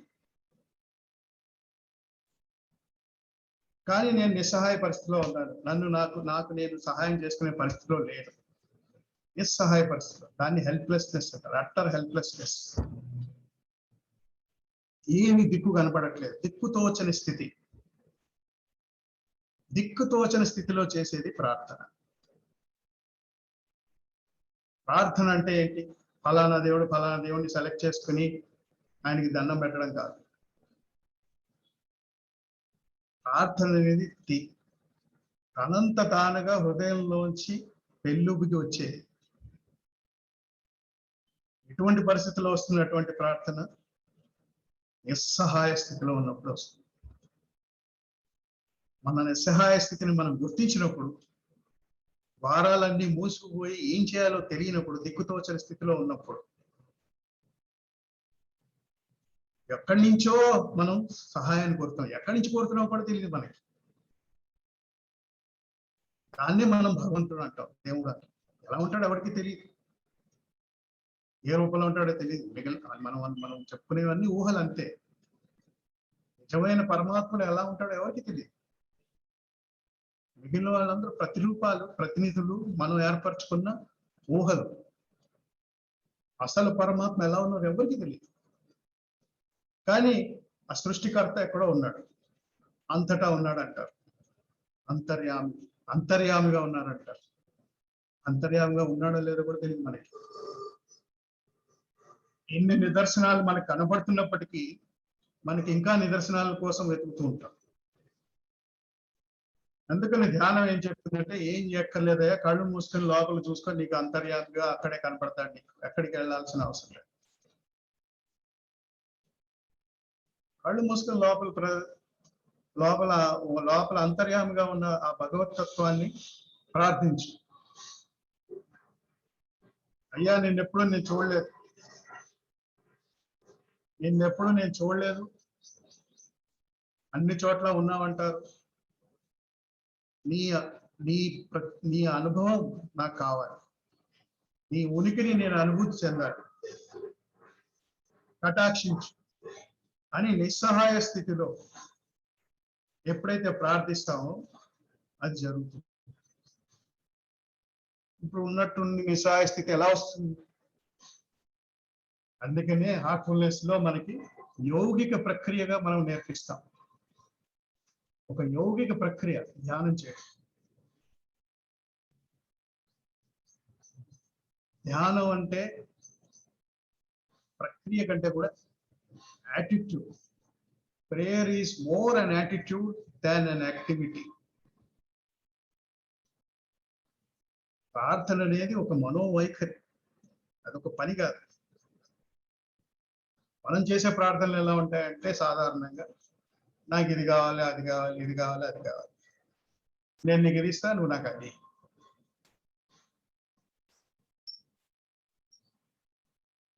మహా అయితే అందరూ సుఖంగా ఉండాలి, సర్వే జన సుఖనో భవంతు, అది మిగిలి. సాధారణంగా మన ప్రార్థనలన్నీ స్వార్థంతో కూడుకుని ఉంటాయి. ప్రార్థన స్వార్థపూరితమైన ప్రార్థనలు ఆయనకు అందవు. అందరి కోసం చేసే ప్రార్థనలే ఆయనకు అందుతాయి. ఆ అందరిలో మనం కూడా ఉంటాం, కానీ చివరిలో పెట్టుకుంటాం. మనల్ని మనం చివరిలో ఉంచుకుంటాం. ఐఎమ్ ఇన్ ద లాస్ట్ క్యూలో, లాస్ట్ లో పెట్టుకుంటాం. అటువంటి ప్రార్థన మనకి అందుతుంది. హృదయాన్ని శూన్యపరచుకునేటువంటి హృదయం శూన్యం అయిపోవాలి ఆయన ప్రార్థన స్థితిలో ఉన్నప్పుడు. ప్రార్థన అనేది ఒక స్థితి, ఒక అంతరంగ స్థితి. ఆ అంతరంగ స్థితి ఏర్పడడానికి ఒక చక్కటి హార్ట్ఫుల్నెస్ ప్రార్థన ఉంది మనకి. అది కనుక మనస్ఫూర్తిగా చేస్తే అటువంటి శూన్య స్థితి మనకు ఏర్పడడం మనం గమనిస్తాం. ఎప్పుడైతే హృదయంలో శూన్య స్థితి ఏర్పడుతుంది, శూన్య స్థితి ఎలా ఏర్పడుతుంది? శూన్య స్థితి అంటే ఏంటి?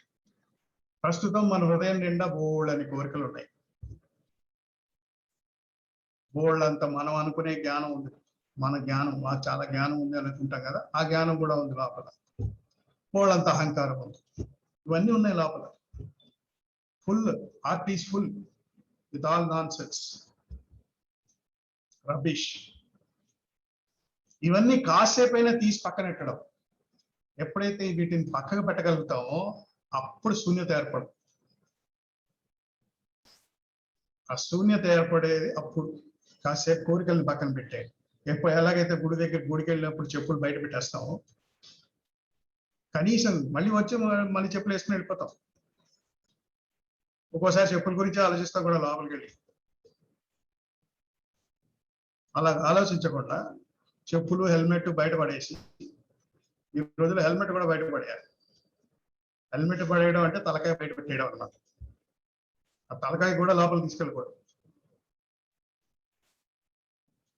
అప్పుడు భగవంతుడితో అనుసంధానం జరుగుతుంది. అప్పుడు శూన్యస్థితి ఏర్పడుతుంది. శూన్యస్థితి ఏర్పడగానే భగవత్ శక్తి వెంటనే ప్రవేశిస్తుంది హృదయంలో. ఇది అనుభవపూర్వకంగా తెలుసుకోవాలి. అభ్యాసం ద్వారా ఇది సాధ్యపడుతుంది. ఒకప్పుడు నాకు ప్రార్థన అంటే అస్సలు నమ్మకం ఉండేది కాదు. ఇప్పుడు నాకు ప్రార్థన తప్ప ఇంక దేని మీద నమ్మకం లేదు. ప్రార్థన లేకపోతే లైఫే లేదు, జీవితమే లేదు. కానీ ప్రార్థన అంటే మనం అనుకునే ప్రార్థన కాదు, మనం సాధారణంగా చేసే ప్రార్థన కాదు.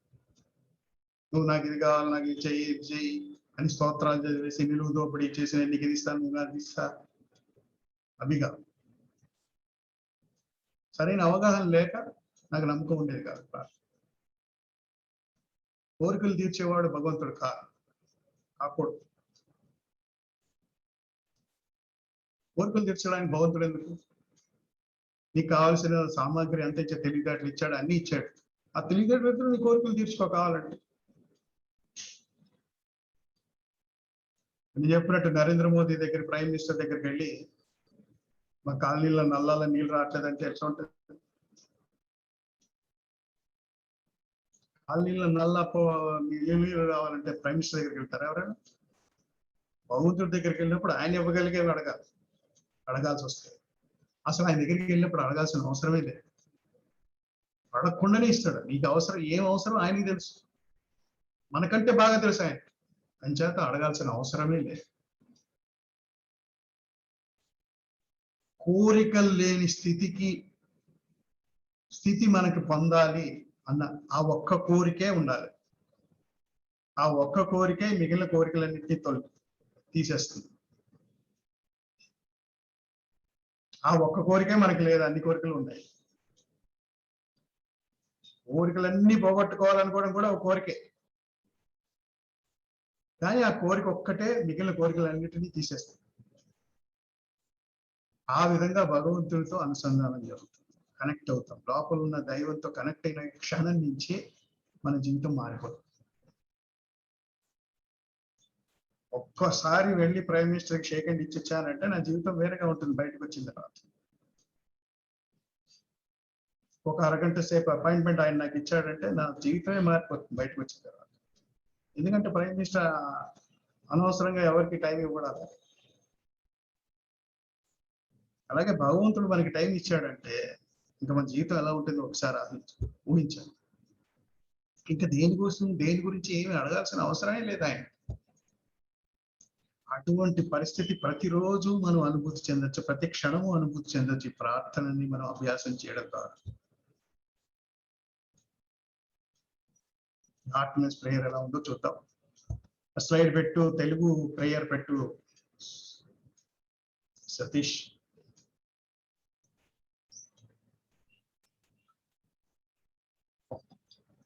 ఇది హార్ట్ఫుల్నెస్ అభ్యాసులందరూ సాధనలో భాగంగా ప్రతిరోజు రాత్రి పడుకోబోయే ముందర, ఉదయం ధ్యానం చేసే ముందర ఒక్కసారి మనసులో అనుకునేటువంటి ప్రార్థన ఈరోజు మీకు పరిచయం చేస్తాను. ఓ మాస్టర్, మానవ జీవితమునకు యథార్థ లక్ష్యము నీవే. నీవు ఇంకనూ కోరికలకు బానిసలమై ఉండుట మా ప్రగతికి ప్రతిబంధకమై ఉన్నది. మమ్ము ఆ దశకు చేర్చు ఏకైక స్వామివి, శక్తిని నువ్వే.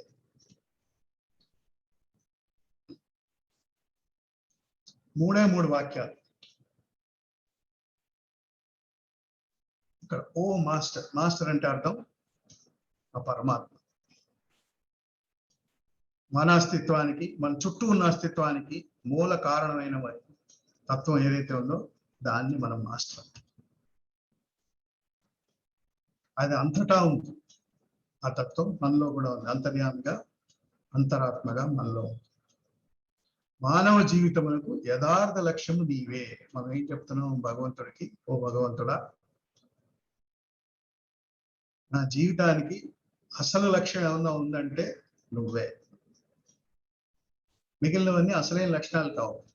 ఓ ఇల్లు కొనుక్కోవాలి, ఒక కారు కొనుక్కోవాలి, ఆస్తులు సంపాదించాలి, ఆ పిల్లలు కూడా సుఖంగా ఉండాలి. ఇవన్నీ నిజమైన లక్ష్యాలు కాదనమాట. తాత్కాలిక లక్ష్యాలు, భౌతిక లక్ష్యాలు. నిజమైన లక్ష్యం ఏంటంటే ఆ భగవంతుడే మన లక్ష్యం. ఆయనలో ఐక్యమైపోవడమే లక్ష్యం, ఆయనలా తయారవడమే లక్ష్యం. ఆయన సంతానం ఆయనలాగే ఉండాలి, కనీసం ఆయనలా ఉండాలి. ప్రతి తండ్రి తన కొడుకు కనీసం తనలా ఉండాలనుకుంటాడు, అంటే తనని మించి ఉండాలి అనుకుంటాడు, కనీసం తనలా ఉండాలనుకుంటాడు.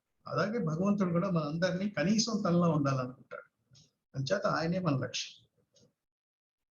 కానీ మనకి పరిస్థితి ఏంటి? మేము ఇంకా కోరికలకు బానిసలమై ఉన్నాం. మేము అన్నాం, ఇక్కడ నేను అంటలేదు, మేము, మనందరం అలాగే ఉంటాం. అందరి కోసం ప్రార్థిస్తున్నాం అనమాట. మేము అందరం ఇలా ఉన్నాం భగవంతుడా, నాకు ఇంకా కోరికలు ఉన్నాయి. కోరికలు ఉండడమే కాదు, కోరికలు ఉండడం తప్ప కాదు, కోరికలు బానిసత్వంగా ఉండడం తప్ప. కోరిక లేకపోతే ఏం చేస్తాం? భూమి మీద చేసేది ఏం లేదు. మనం నడిపించేవే కోరికలు. కానీ కోరికలు బానిస అవడం వల్ల మనం ముందుకు సాగలేము. కోరిక బానిస అవడం అంటే, నాకు కాఫీ తాగడం అంటే ఇష్టం, నాకు కాఫీ తాగడం కోరిక. కానీ కాఫీ తాగకపోతే నేను చచ్చిపోతాను, కాఫీ తాగకపోతే నేను ఉండలేను, బతకలేను, అది బానిసత్వం. అటువంటి బానిసత్వంతో కూడిన కోరికలు మనకి ఎన్నో అసంఖ్యాకంగా ఉన్నాయి మనందరూ. ఆ బానిసత్వం తగ్గనంతసేపు మనం ముందుకు జరగదు. ఇక్కడి నుంచి నేను ఆఫీస్కి వెళ్ళే లోపల మధ్యలో నాకు బీర్ షాప్ కనబడితే అక్కడ బీర్ తాగాలనిపిస్తుంది, కోరికలు బానిసత్వం. సిగరెట్ షాప్ కనబడితే సిగరెట్ తాగాలనిపిస్తుంది, కాఫీ షాప్ కనబడితే కాఫీ తాగాలనిపిస్తుంది. గమ్యాన్ని చేరుకో, దారిలో ఎన్ని ఆటంకాలు. ఎవరు ఏర్పరచుకున్నవి? మన బానిసత్వమే. మన కోరికలకి మనం బానిసలు అవడం వల్ల ముందుకు జరగం. భగవంతుడి లక్ష్యంగా పెట్టినప్పుడు ఎన్ని ఉంటాయో మనకి ఇలాగా అడ్డుపడే. మనం ఆ ప్రయాణంలో ముందుకు సాగుతున్నప్పుడు ఎన్ని ఉన్నాయో మనకి అడ్డుపడేవి మనకే అర్థమవుతాయి. అందుకే ధ్యానం చేయాలి. సో మన నిస్సహాయతని వ్యక్తం చేస్తున్నాం అన్నమాట. ప్రార్థన అంటే ఏంటి? మన నిస్సహాయతని వ్యక్తం చేయడం. ఎవరికి? ఆ పరమాత్ముడు. ఎందుకంటే ఏమైనా చేయగలిగితే ఆయనే చేయాలి, ఇంకెవడు చేయలేడు. మనకి ఏమన్నా హెల్ప్ చేయగలిగితే ఆయనే చేయాలి. డాక్టర్ దగ్గరికి వెళ్ళి మనం మొరపెట్టుకుంటాం చూసారా, నాకు ఇక్కడ నొప్పి ఉంది, అక్కడ నొప్పి ఉంది, అక్కడ నొప్పి ఉంది, ఇక్కడ నొప్పి ఉంది అని చెప్తాం. అదే ప్రార్థన. ఇంకా ఆ నొప్పికి ఏం చేయాలనేది అది డాక్టర్కే తెలుసు, మనకు తెలియదు. మన పని, మన సమస్య ఏమిటో డాక్టర్కి చెప్పడం. అలాగే మనం ఉన్న పరిస్థితి ఏంటి, మనం యథాతథంగా ఆయనకి విన్నవించుకుంటాం, దాచుకోకుండా. 2వ లైన్లో చేసేది అది. 3వ లైన్లో ఏమంటుంది? మమ్ము ఆ దశకు చేర్చు ఏకైక స్వామి శక్తిని. నువ్వు ఇది చెయ్యి, అది చెయ్యి అని కూడా అడగట్లేదు ఇక్కడ. కేవలం నన్ను నేను ఏ స్థితికి చేరుకోవాలో ఆ స్థితికి చేర్చగలిగే వాడు ఎవడైనా ఉన్నాడు అంటే ఒక్కడే నువ్వే ఉన్నావు. ఏమైనా శక్తి ఉందంటే నువ్వే అని ఆయనకి మొరపెట్టుకోవడం. ఈ మొరపెట్టుకోవడం మనం ఉన్న పరిస్థితిని యథాతథంగా ఆయన ముందు ఉంచితే తర్వాత ఆయన ఇష్టాన్ని వదిలేస్తాం. ఎప్పుడైతే ఈ ప్రార్థన మనస్ఫూర్తిగా, హృదయపూర్వకంగా, సరైన వైఖరితో, ఓ మాస్టర్ అనగానే మనకి ఎటువంటి భావం కలగాలంటే, మనసులో ఆహా నువ్వు అంత పెద్దవాడి, నేను ఇంత అల్పుడని, నీ ముందు నేను ఎంత అల్పుడని అనే భావం మనలోకి వచ్చేయాలి. యాటిట్యూడ్ అంటే అది. నేను అనేది కనిపించకూడదు మాస్టర్ని తలుచుకున్నప్పుడు. మాస్టర్ అంటే పరమాత్మ. పరమాత్మను తలుచుకున్నప్పుడు నువ్వు లేవు, అసలు ఎక్కడ నీ అస్తిత్వమే కనబడదు, అంత చిన్నగా అయిపోవాలి. అది సరైన యాటిట్యూడ్. అటువంటి సరైన వైఖరితో ఎప్పుడైతే మనం ఈ ప్రార్థన చేస్తామో, ఇందాక నేను చెప్పినట్టు హృదయంలో ఈ వాక్యూమ్ ఏర్పడుతుంది, శూన్యత ఏర్పడుతుంది. శూన్యత ఏర్పడడం ఏంటి? భగవంతుడి అనుగ్రహాన్ని వెంటనే మనం ఆకర్షిస్తాం. ఆ అనుభూతి ఎలా ఉంటుందో ఎవరికి వారు అనుభవపూర్వకంగానే తెలుసుకోవాలి. ఇప్పుడు మనం ఈ ప్రార్థన మనస్సులో అనుకోవాలి, పైకి అనుకునేది కాదు, ఇది మంత్రం కాదు. ఉదయం ధ్యానం చేసే ముందర ఒకసారి, రాత్రి పడుకునే ముందు ఒకసారి, పడుకునే ముందు 2-3 సార్లు మనసులో అనుకుని దీని భావం మీద ధ్యానం చేస్తూ పడుకోవాలి, నిద్రపోవాలి. అప్పుడు మీకు నిద్ర కూడా చక్కగా పడుతుంది. నిద్ర మాత్రలు, మందులు ఇవన్నీ తాగాల్సిన అవసరం లేదు. నిశ్చింతమైన నిద్ర పడుతుంది. కానీ అభ్యాసం ప్రతిరోజు. విత్తనం వేయగానే మొక్క రాలేదని బాధపడతాం. విత్తనం వేయగానే మొక్క వచ్చే రావచ్చు కూడా, రాదని కూడా అనడానికి లేదు.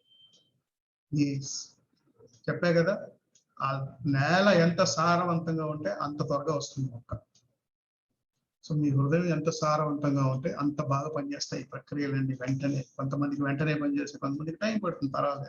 అందుకే ఎంత టైం పడుతుంది? 90 రోజులు. 90 రోజులు ఎవరైనా చేస్తే అందరు ఎలాంటి వాళ్ళకైనా పనిచేస్తారు. అందుకని 90 రోజులు ధ్యానం చేయడం, సాధన చేయడం అనేది చాలా ముఖ్యం. ఇప్పుడు నేను ధ్యానం చేద్దాం కాసేపు. ఈ కళ్ళు మూసుకొని నేను పైకి అంటాను, ఈ ఈ వాక్యాలు నేను పైన అంటాను, మీరు మనసులో అనుకోండి. నా తర్వాత మనసులో అనుకోండి. తర్వాత ధ్యానం ఎలా చేయాలో మనకు ఆల్రెడీ తెలుసు కాబట్టి మీ అందరికీ ఆ ధ్యానంలో జారుకోవడానికి ప్రయత్నం చేయాలి. నేను దట్సాల్ అన్నప్పుడు కళ్ళు తెరవండి. దయచేసి అందరూ నెమ్మదిగా కళ్ళు మూసుకోండి.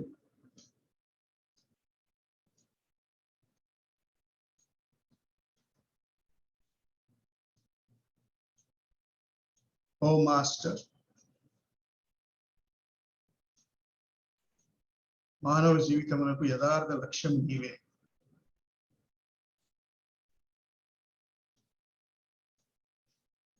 మేమింకనూ కోరికలకు బానిసలమై ఉండుట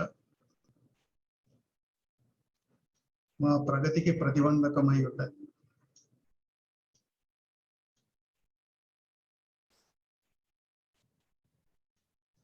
మమ్ము ఆ దశకు చేర్చు. ఏకైక స్వామివి, శక్తివి నీవే.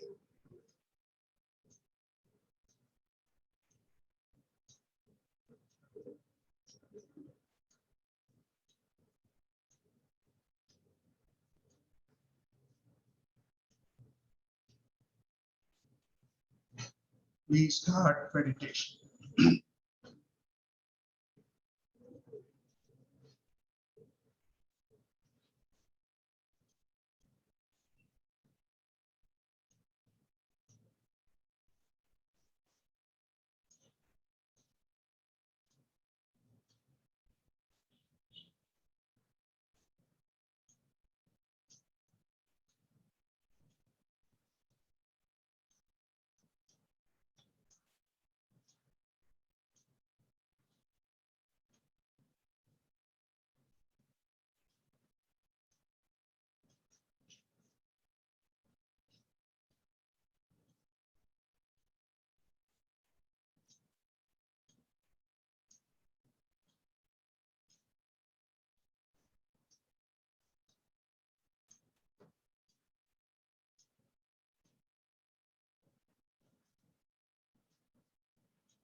That's all.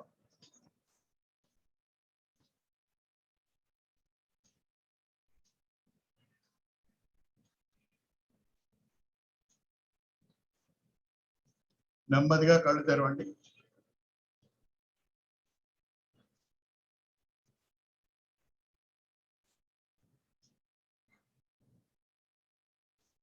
ఈ రోజు నుంచి మనం నేర్చుకున్న 3 రోజులుగా నేర్చుకున్న ఈ 4 ప్రక్రియలు మీరు మీ ఇళ్లల్లో మీరు ప్రాక్టీస్ చేసుకోవచ్చు. సూర్యోదయాన్ని సాధ్యమైనంత మట్టుకు సూర్యోదయానికి ముందరే లేచి సూర్యోదయానికి ముందరే మీ ధ్యానం పూర్తయ్యేలా మీరు సమయాన్ని నిర్ధారించుకోండి. అరగంట కనీసం 15 నిమిషాలైనా 15 నిమిషాలతో ప్రారంభించండి. కనీసం ప్రతిరోజు చేయడం అలవాటు చేసుకోండి. ఒకే సమయంలో ఒకే చోట ఒకే ప్రదేశంలో ఒకే భంగిమలో కుర్చీలో కూర్చుంటే కుర్చీలో కింద కూర్చుంటే కింద కూర్చోండి. ఒకే స్థానంలో మీ ఇంట్లో ఒక ప్లేస్ సెలెక్ట్ చేసుకుని అక్కడే కూర్చోండి. ప్రతిరోజు అక్కడే ధ్యానం చేయండి. అక్కడే శుద్ధీకరణ నిర్మలీకరణ అక్కడే చేసుకోండి. ప్రార్థన మాత్రం పక్కన నుంచి చేసుకోవచ్చు.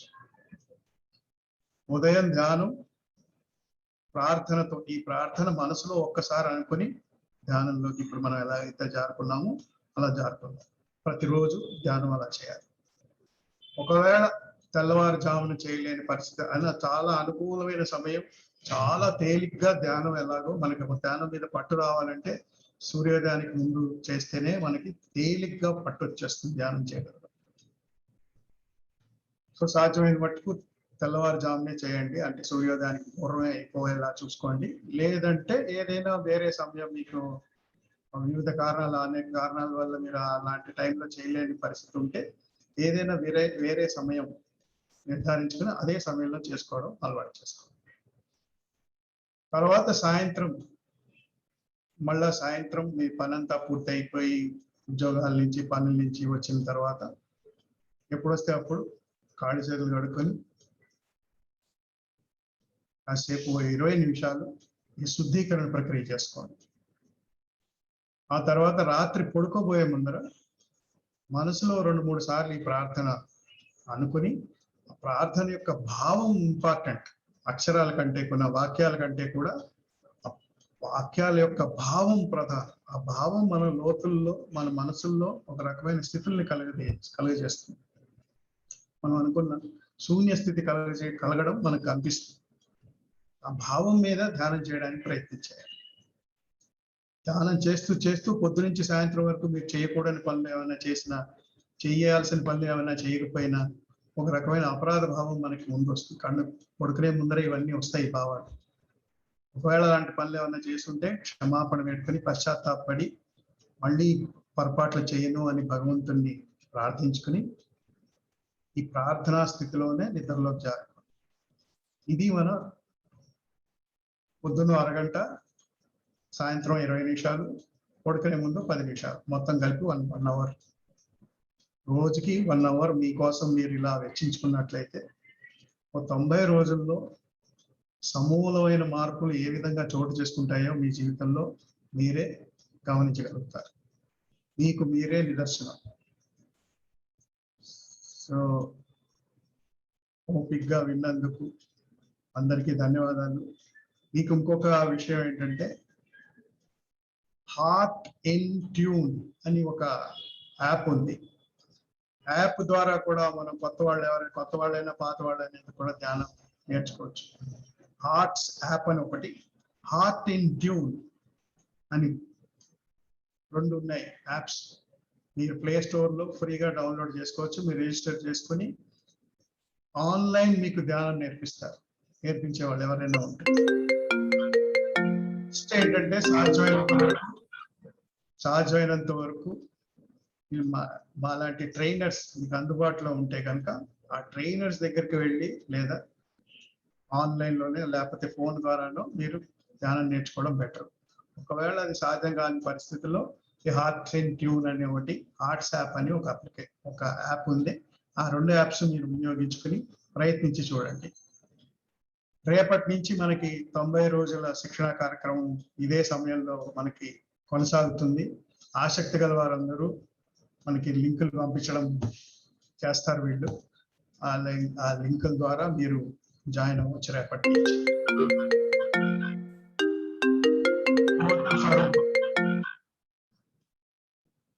స్వరూప గారు మీ అనౌన్స్మెంట్లు చేయండి. సిద్దిపేట ప్రజలందరికీ అనేక ధన్యవాదాలు. మూడు కొంతమంది టీవీ ద్వారా చూస్తున్నారు, కొంతమంది యూట్యూబ్ ద్వారా చూస్తున్నారు, కొంతమంది జూమ్ లింక్ ద్వారా పాల్గొన్నారు. దీంట్లో పేరున ప్రతి ఒక్కరికి దీంట్లో సహకరించిన వారందరికీ కృతజ్ఞతలు. అందరికీ నమస్కారం. ఈ 90 రోజుల సాధనని మీరందరూ ప్రయత్నిస్తారని ఆశిస్తూ సెలవు తీసుకుంటున్నాను. స్వస్తి. నమస్కారం.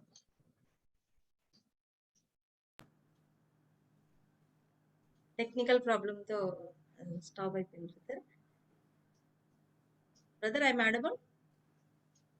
వినిపిస్తుంది. Okay, thank you brother. So ఒకటి నేను ఇప్పుడు కోరుకునేది, ఈ 90 రోజులు ఈ కార్యక్రమాన్ని అందరూ కూడా పార్టిసిపేషన్ అవ్వాలని చెప్పేసి, రేపటి నుంచే ఈ ప్రోగ్రామ్ ని స్టార్ట్ చేయాలని, ఇంకా దీని గురించి అంటే అందరూ కూడా నిర్ణయం తీసుకోండి. మన సిద్దిపేటలో ఈ ప్రసాదం విక్రయం జరుగుతుంది. హార్ట్ఫుల్నెస్ మెడిటేషన్ సెంటర్ బుర్జు దగ్గర ఉంది, ఫస్ట్ ఫ్లోర్ లో. ఈరోజు ఉదయం 11 గంటల నుంచి 2 గంటల వరకు మీరు ఎప్పుడైనా రావచ్చు. ఇందాక బ్రదర్ చెప్పినట్టుగా ఇది 3 రోజులు చేసి ఊరుకుంటే సరిపోదు. మనం దీన్ని ప్రాక్టికల్ గా అనుభూతి చెందాలి అంటే రెగ్యులర్ గా ప్రాక్టీస్ అనేది చాలా ఇంపార్టెంట్. సో మీరు ఇది మీకు తెలిసిన మిత్రులందరికీ కూడా తెలియజేయండి. సో అందరినీ కూడా ఈ ప్రోగ్రామ్ లో పార్టిసిపేషన్ అయ్యేటట్టుగా చూడండి.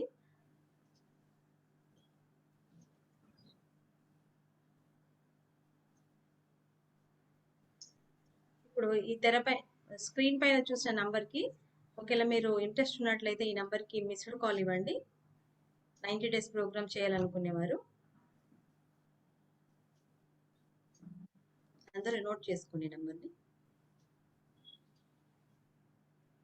ఇంకా ఇతర సహాయాలు ఏమైనా కావాలంటే అన్ని రకాల సహాయాలు అందించడానికి మన ట్రైనర్స్ మన వాలంటీర్స్ ఎప్పుడు అందుబాటులో ఉంటారు. స్థానికంగా మీకు మెడిటేషన్ కేంద్రం కూడా ఉంది కాబట్టి ఈ వసతులన్నీ మీరు వినియోగించవలసిందిగా ప్రార్థన. www.heartfulness.org అని మన వెబ్సైట్. ఆ వెబ్సైట్ ద్వారా మీకు ఇలాంటి సమాచారాలు అన్ని దాంట్లో ఉంటాయి. ఈ హార్ట్స్ యాప్ అనేది ఒకటి, హార్ట్ ఇన్ ట్యూన్ అని ఇంకొక యాప్ చెప్పాను నేను. ఈ 2 యాప్లు కూడా మీరు డౌన్లోడ్ చేసుకొని వినియోగించుకోవచ్చు. ఓకే స్వరూప, గో అహెడ్.